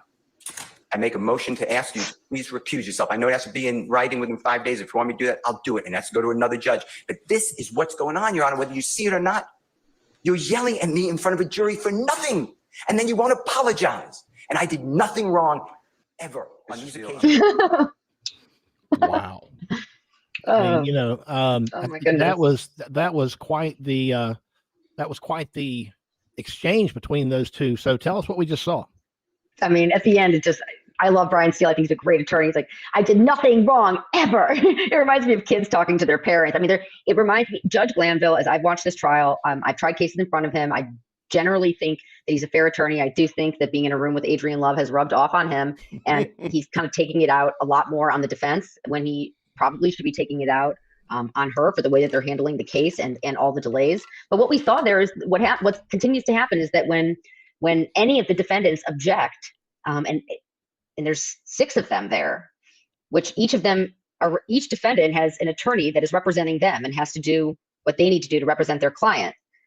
It may delay things. So whenever you're objecting, the judge seems to be getting frustrated, but he's not getting frustrated with the state for the same things, and he's getting frustrated in front of the jurors. And that can have an effect. It can have a bias on the jury as they're determining who to believe. If the judge is saying that Brian Steele is unprepared and, you know, if he's condemning him in front of the jury, that is a serious problem and a reason for him to recuse himself.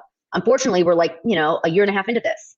So the judge is going to find any reason to not grant a mistrial, to not recuse himself from the case. But I do think that he's getting to the point where he's losing his temper a lot more often.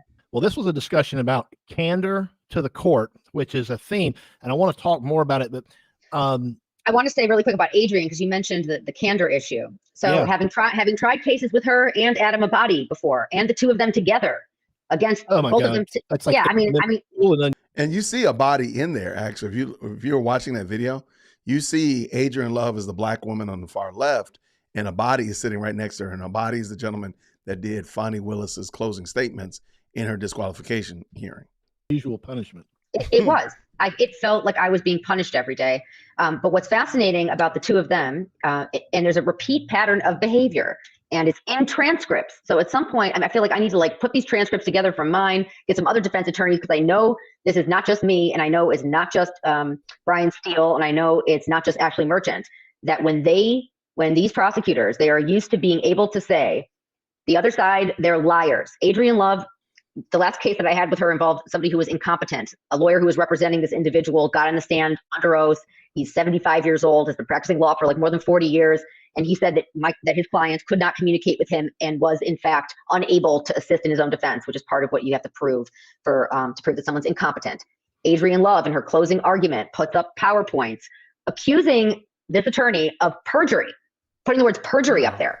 Not just accusing them of being liars, but actually accusing them of crimes as a prosecutor when they don't like what they say, or that what they say conflicts with what they're trying to prove. Saw Adam Abadi do it with Ashley Merchant. And then we see in this case where Adrian's doing it again and saying that Brian Steele's a liar. And it turned out that she was completely wrong, but there's no punishment for her. And that's how they operate. It says candor to the court in Fulton County, not seeing it. So that's kind of the point I wanted to make. So we just saw this part of a discussion between Brian Steele and the judge, and it was Brian was expressing his frustration because he was essentially called a liar by a prosecutor. Where have we seen that recently?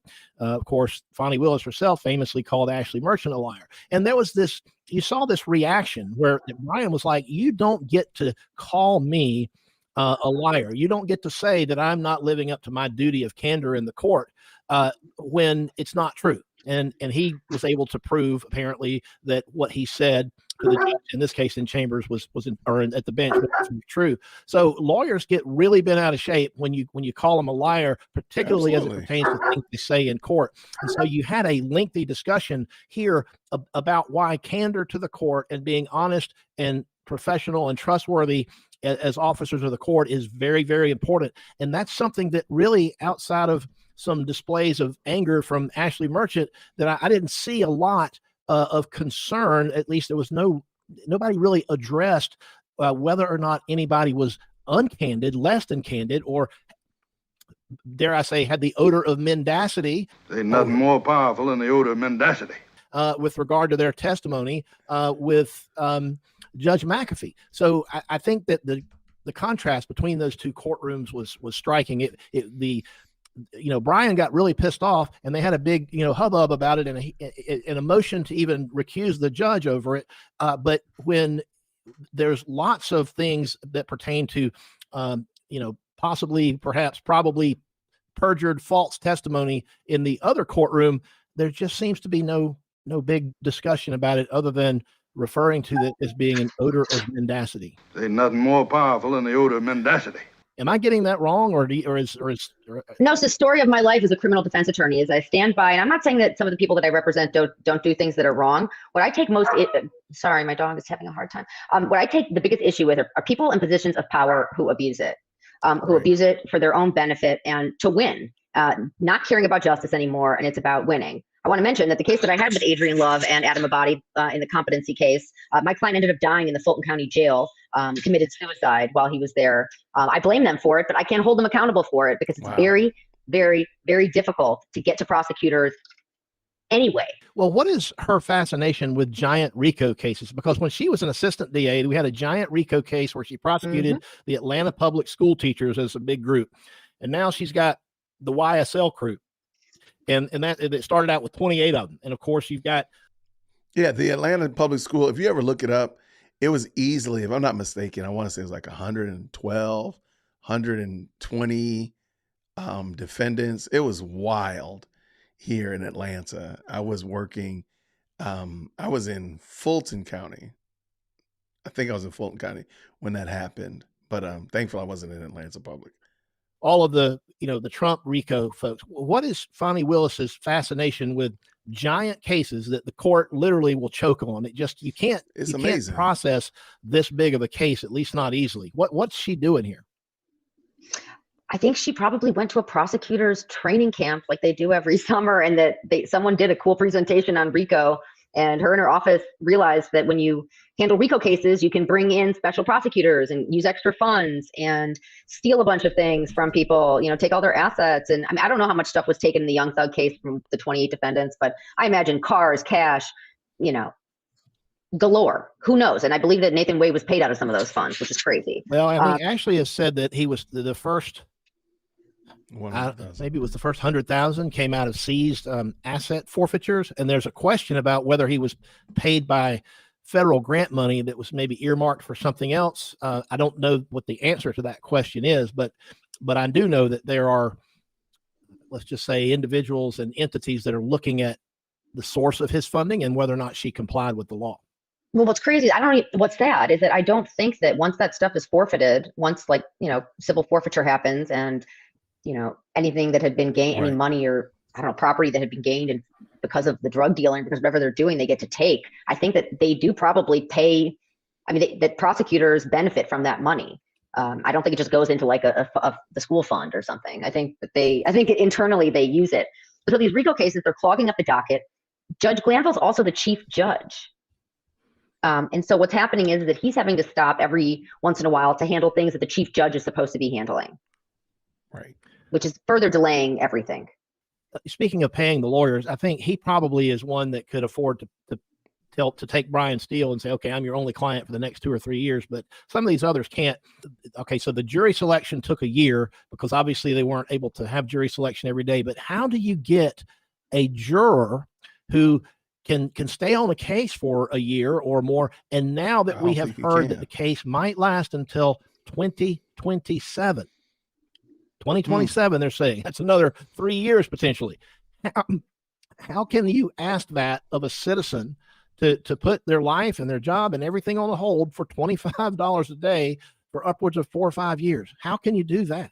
Well, I don't think you can. And I think that I don't think so. I imagine that some of the alternates, people are going to drop like flies. I mean, I think that there's going to be a point where people are just unable to continue. I mean, I imagine some of them are hoping for a book deal at the end of all this, but the day in and day out, it's why you're not covering it daily. I'm not covering it daily because I can't stand listening to the slow. I mean, it's moving at a sluggish pace. And so, in addition to the jurors, how about like the right to a speedy trial? Some of these guys, they're spending time in this RICO case hearing about things that they had absolutely nothing to do with. For sure. Crimes that they had absolutely nothing to do with, just to prove that there is a gang. And the state is just using it to, again, criminalize rap lyrics and do all this stuff. It's just so unnecessary. Now that there's 6 defendants, if you just did a mistrial and tried them each individually on what you're actually accusing them of, we could be done in 2 weeks. Well, and then you've got all the other people that were severed out for one reason or another that still have charges pending against them. Do you have to try them again? Is that going to be another 2 or 3 year process after you get through with this batch of 6? No, I think they'll start chucking those. So this is the thing. It's just all optics. So as soon as they get the people on trial or they feel like they've been able to, use this RICO case for their own benefit, the people that are hanging, they're not going to, anyone who got severed out of that case because their client was misbehaving or one attorney got pregnant, they hit the lottery because I imagine they're just going to try to wrap it all up at the end. What do you see happening moving forward? Do you think this is really going to last until 2027? And if so, what does that even look like? I definitely don't see it lasting until 2027. The judge has been very patient with the prosecution as they kind of say, we have this many witnesses, and it's an extreme number. It's like 300, 400. I think he's continuing to ask them to kind of dwindle it down. I think that kind of, as we've seen so far, the unexpected happens and things that you can't predict come up. And I imagine the longer that this drags out, the stranger the things are that are going to pop up. Oh, for sure. Whether it's them resolving certain cases. All right. Now, I want to pause real quick. We've got 1,834 people in now. There's more than there was when we started. So I want to go ahead and just remind everyone, this is one of the state's star witnesses that we saw at the beginning of the show. And I want to show the people that maybe have jumped in since the beginning. Man, can I get water or something? I'm so high right now, y'all. I'm about to go to sleep on y'all now. I ain't gonna tell you no lie. Yes, you may. We're gonna take a break. Hang on. All right. So I couldn't resist. I'm sorry. That's just, we're still in the state's case. Okay. And so I played that for a couple of reasons. One, I think it's hilarious. And two, I wanted some of the folks who are in here now. Are they asking the jury who's been there for, I guess, a year now, and they're going to be asked to stay there for another year or two? Are they asking the jury to listen to witnesses like this and to render some kind of a verdict based on this kind of testimony? Or does Fani Willis have something better to present to this jury? What do you think? I think not. I think they have rap lyrics. I think they have innuendo. I think they have a few people that committed a few crimes that individually should be held responsible for what they did. But I take real issue with saying that when Young Thug's at the studio, if they go do something, it doesn't mean that Young Thug did it too, and vice versa. And the state does this with these gang counts, and they try to scare people. To assume that they all act the same and they all are the same, and they're not, and they individually deserve consideration, which is something we have not talked about yet. How do you put 6 people before a jury and ask this jury to be able to distinguish one from the other? I take issue with that. It doesn't give these people individual consideration that they deserve as to what they individually did.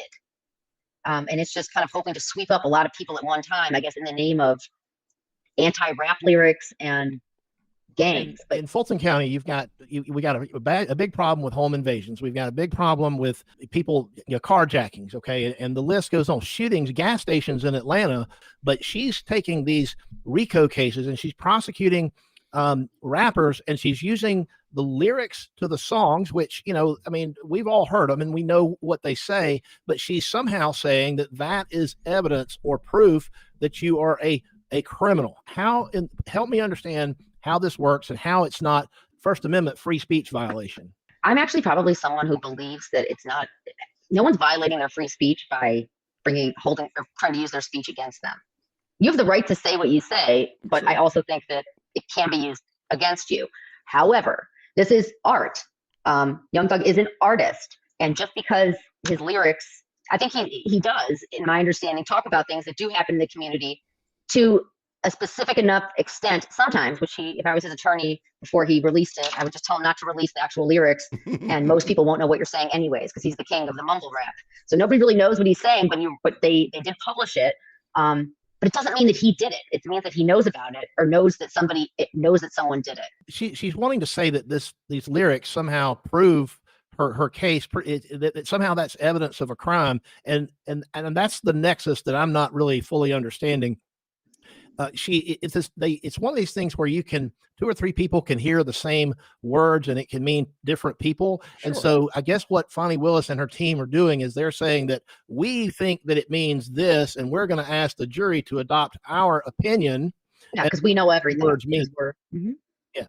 And so they've done it before. I've seen them do it before. You know, these gang experts get up there and explain that basically everything's in furtherance of the gang. Nothing's outwardly in furtherance of the gang. They didn't shoot someone and people heard them say, yeah, YSL gang did that. Yeah. There's nothing like that. It's just they assume that if they talk about how if they commit these crimes, then they gain clout within their gang. And they just kind of say that in a very broad way. You know, does it make sense for her to make enemies of the music industry here in Atlanta? What do you think?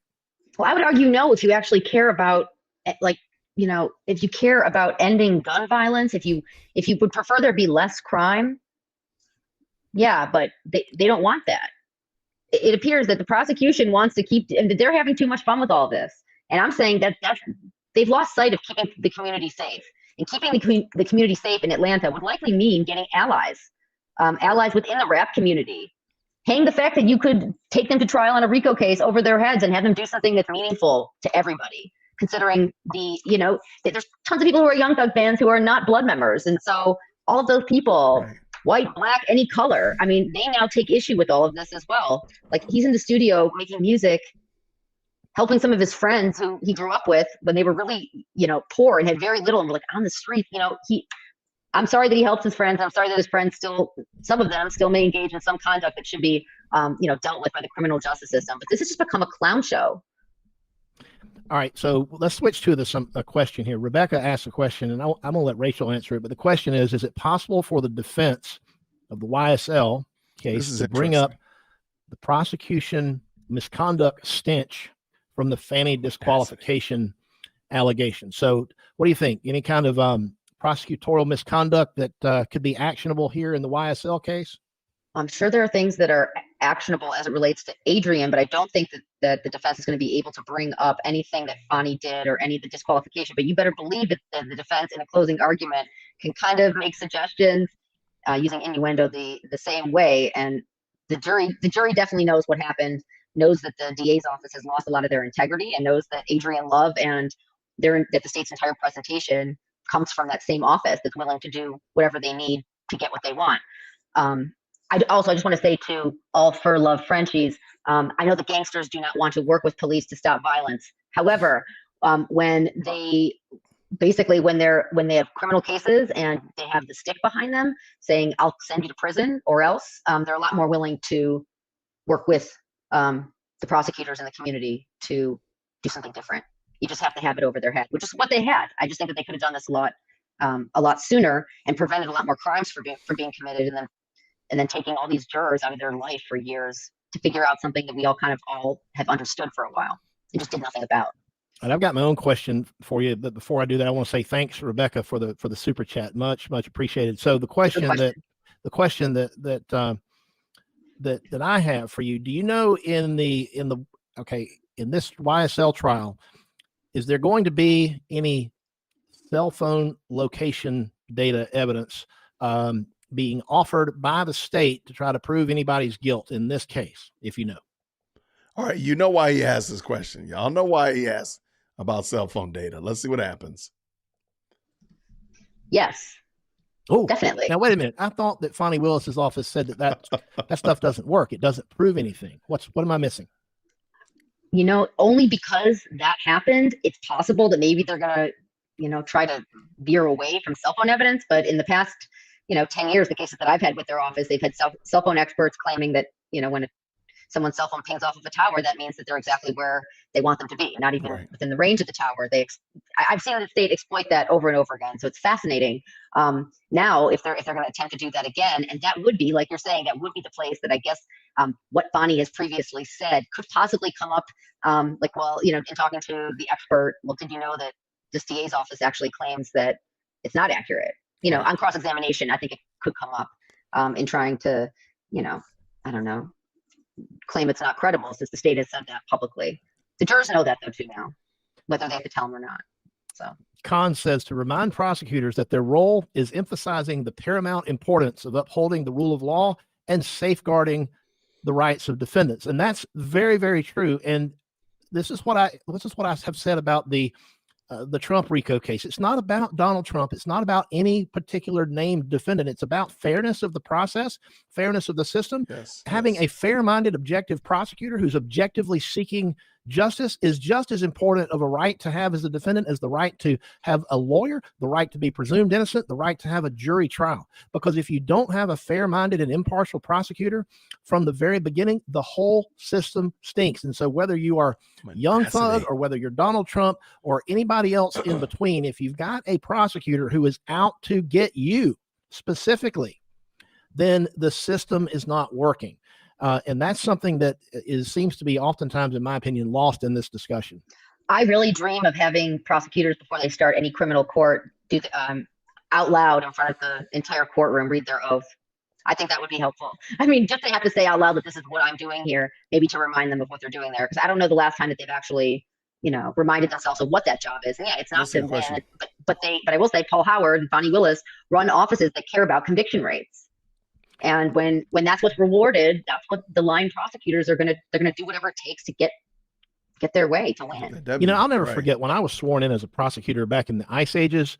I remember that my boss, the DA at the time, he swore me in and he said, "Listen, I want you to remember that just because you're a prosecutor now and you've got a lot of power, you've got more power in the stroke of a pen than you'll ever have." And he was right. And he said, your job is not just to go convict everybody you can. Your job is to do justice. And sometimes it means throwing the bad guys under the jail and locking up the key. And sometimes it means using that pen to dismiss a case because it's the right thing to do. And that message is something that really hit home with me as a young lawyer. But I think prosecutors sometimes, particularly when they get elected like this to high office, sometimes forget that. Yeah. And then no one reminds them. I try. Who am I? Well, you are an attorney and you took an oath of office as well. Let me real quick.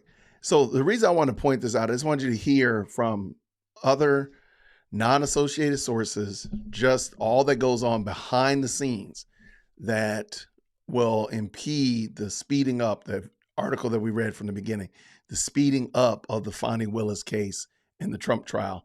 And I just thought it would be good to hear it because there's a lot of stuff that goes into this that I don't think we knew about, whether it be from the jury selection to the length and longevity of a case, to how the wear and tear on the attorneys as well as the court, all that wear and tear plays a role in it. Because, man, if you go back and look at the Mr. Steele engaging with the judge, there's a lot of fireworks there, lots of fireworks there. And it's because they're probably super tired. They've been at this for better than a year and a half almost. So, and to think that they might still have 2 years, potentially maybe even 3, that's crazy. Let's finish up. It's a quick little segment left at the end, but I appreciate y'all. And we have to remember that it's the Constitution, it's the laws, it's all those things that we are.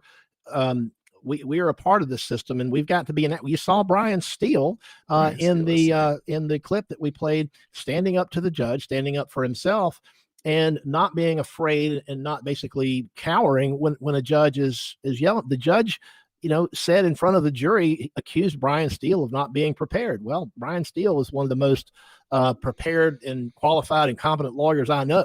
So if you tell me that Brian Steele is not prepared, I know that you're mistaken. That just can't possibly be true. I know, but it's so hard for people in positions of power to admit when they're wrong and they made a mistake. Phil and Rachel, what are y'all's, this is a Southerner here, just like us. What are y'all's guesses on how long this drags out and how this ends up? Shout out to Rebecca. I'm guessing it ends in a mistrial.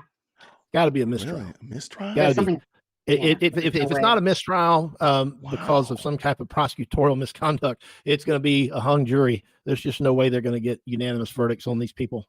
Now, I hope it doesn't last until 2027 for the sake of all the good people that I know that are working on it. But certainly, it's going to go a good bit longer. Thanks, right, Rock. Well, yeah, I knew that. See, I knew that was for you. It obviously wasn't for me. So. I'll take it. Rock. Thank you. Yeah, You're not in the ice ages. No, Yeah. but when I started practicing law, it was in the ice ages. All right, this has Rachel's name on it. That's a great suggestion. They should recite their oath, their role, so much, the defendants. Yeah. Yeah, they forget. They truly forget, and they get so desensitized to the number of years. I think they should have to also spend a weekend in the jail every 4 years. Like they just to remember what one day in jail means. I mean, they just forget and they just lock people up and they lose sight of it. What I was gonna say about Brian Steele, it does take a lot of courage to stand up to a judge like that, knowing that that judge can put you in jail, and often does when you try to do anything that calls into question their perception of what's going on. And it takes a really strong attorney, not afraid of that, to continue to make a record and hold their own, because the judges will bully you. Wow. And I hope they will bully you, and you got to stand up to them. Thank you, Lacey Ann, for becoming a new member. Shout out to Lacey. And Judy says that we make a great team, so maybe we'll have to do this some more. We're going to have lots more to talk about this case, that's for sure. And so, absolutely, I think we can. I need a teammate. I'm sure we can plan on doing this more. There's plenty more to say. There was a couple of other questions, and I apologize. I can't end this show without at least circling back, Rachel. I want to talk with you some about the other Fani Willis fiasco. Okay, yeah. We just can't. I want to get your thoughts on this appeal. I've talked about it. This audience, most of them have heard me talk about what the appeal process looks like. You tell them what it looks like from your perspective and where you think this is going. I think because of because we have like election season coming up, we're cutting it a little bit close. I'm again very frustrated with Fani that the special grand jury took so long just to get to this point. And then she, maybe she didn't purposely throw a wrench in her own prosecution, but she clearly did. And now it's going to further delay things. So I'd like to think that the Court of Appeals, that I think will be handling it, is probably going to rule pretty quickly. I do think that what Judge McAbee's ruling makes sense. As someone who kind of sees the bigger picture and from the side of the defendants, whether it's Donald Trump or anybody else, because it really has nothing to do with Donald Trump to me. I mean, what's been happening is not good. Nathan Wade needed to go. He shouldn't have been there from the first place. Fani shouldn't have fought it. Her lack of, I don't know, her lack of wisdom, her lack of discretion in just going full forward with the hearing about their conflict of interest. To me, the damage is done. I think if prosecutors counsel puts another prosecutor on the case, just going to further delay it. I don't take issue with her office continuing to kind of make fools of themselves. In my opinion, they also already kind of screwed everything up by offering deals, like really sweet deals to Ken Chesbrough, some of the people who I thought should have been held more criminally liable. He got out with a first offender probation. So I don't know what the point of all of this is. What does she want from Donald Trump? Is she actually trying to put him in prison, or is she just trying to get a bunch of likes on her Instagram page, which we know that she hired a media company to look up, how to maximize and optimize her own social media of this prosecution? It's gross. Wrong. Yeah, I mean, it was. I want to say it was. I know it was a 5-figure. It was this company that basically their job was to track Fani Willis's media star as it rose, basically, and to report back to her on how she was doing, how she was being perceived when she would go on, various media to talk about all this. And she hired them, I think, according to Ashley's motion, as best I can recall, like right before the indictment. Okay, so the timing is obvious. It tells you everything. She has other reasons other than an objective and honest pursuit of justice, in my opinion. When you're hiring a media team to optimize your presence, yikes, that's bad. Yeah.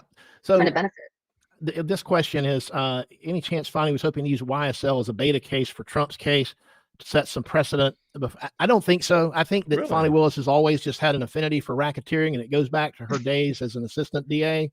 I'm sorry. Let me say, as she has an affinity for I know it's funny. prosecuting RICO cases, not engaging in racketeering, although the Oh, argument might be made. But anyway, she just likes these RICO cases, and I think that's just really just that simple. Another question I wanted to get to here, if I missed it. Thanks, Rebecca, for the super chat. How is he going to say, yes, I know she lied to me, so how does the case go forward? He believes her now. I don't know. I don't know what we're talking about. I don't know I the think she was context talking of that about question. the Sorry, Rebecca. If you want to ask it again in the McAfee. chat, maybe we'll get back to it. I wasn't exactly sure what. I believe Rebecca, and I think Rebecca was actually in this chat too. She was asking about Judge McAfee. Judge McAfee said that he felt like Fani and Nathan had not been honest. Was it legally incorrect or whatever like that? The odor of mendacity. However, now he's going to believe him. Like I understand her question. I think she asked it again later on. What the question is that you want me to answer, but how about this, Rachel? Explain to everybody before we have to wind it down. Explain what the what's your prediction on the Court of Appeals? Because as I understand it, it's going to get a panel of 3, and if one of the 3 judges on the Court of Appeals panel agrees to hear the appeal, then they will hear it. So what do you think? Do you think the Court of Appeals is going to hear this pretrial appeal on Fani Willis's disqualification? I'd really like them not to, because I know it's going to cause further delay, but one of 3 on the Court of Appeals. Really? I feel like they might want to. Well, the odds, I think the odds are pretty good. And if they take the appeal, I am of the belief that the entire case has to stop, because if they ultimately rule that Fani Willis should have been disqualified, then any ancillary stuff, or if she's handling other motions, anything that happens while the case is on appeal. And let's not forget, if it goes up on appeal, it could also wind up in the Georgia Supreme Court. So the appeal could take some time. I'm of the mindset that the whole thing needs to stop and that the judge can't do anything. Certainly he can't have a trial, but I don't think he can do anything else. But I do understand other attorneys see it differently. I'm curious to know how you see that. When a case has gone up on interlocutory appeal on an issue like that, it usually stops everything. I mean, I don't know why the judge isn't going to allow things to go forward. I'm sure negotiations can continue. Again, who are they going to appoint? What's the difference? What? I don't know what the difference is going to be. Ultimately, I really just want to know from Fani, what does she want? What is the goal of this prosecution? And then what is she actually offering them? Well, we know Ashley said that she offered her client misdemeanor and something like first offender treatment, which in Georgia means that you don't have a conviction if you successfully complete. So basically they're taking these people, charging them with massive crimes, and then offering them plea deals to itsy bitsy little slap on the wrist kind of charges. Which makes me sick, which has to do with the wasting of resources, the wasting of time, all that. All right. Well, we've been at it now. Okay. All right. So I just wanted you all to hear that. Thank you so much, Phil, and shout out. I think the link for this video, as well as the CNN interview with Ashley Merchant, will be down in the description. I just wanted you to hear from Phil and Rachel. They're not associated with the case, just how 2 attorneys are interpreting and where it's going and where they see it moving. I don't think that it's going to ever see the light of day. I mean, there's a lot of hurdles. Again, just the jury alone, to me, is a hurdle that is really going to be problematic. I don't know how you're going to be able to panel, and what are you going to do, sequester them? I mean, so they're not involved in the news, they're not going to be bothered at home, this, that, and other. That's going to be crazy. But we'll see what happens. I mean, at the end of the day, the Lord is still in control, so it'll be whatever he sees fit. But I just don't think that there's a good cause for this to be anything but probably just get aired out. They've had some fun with it. It was fun. We got this far, but that's the end of it.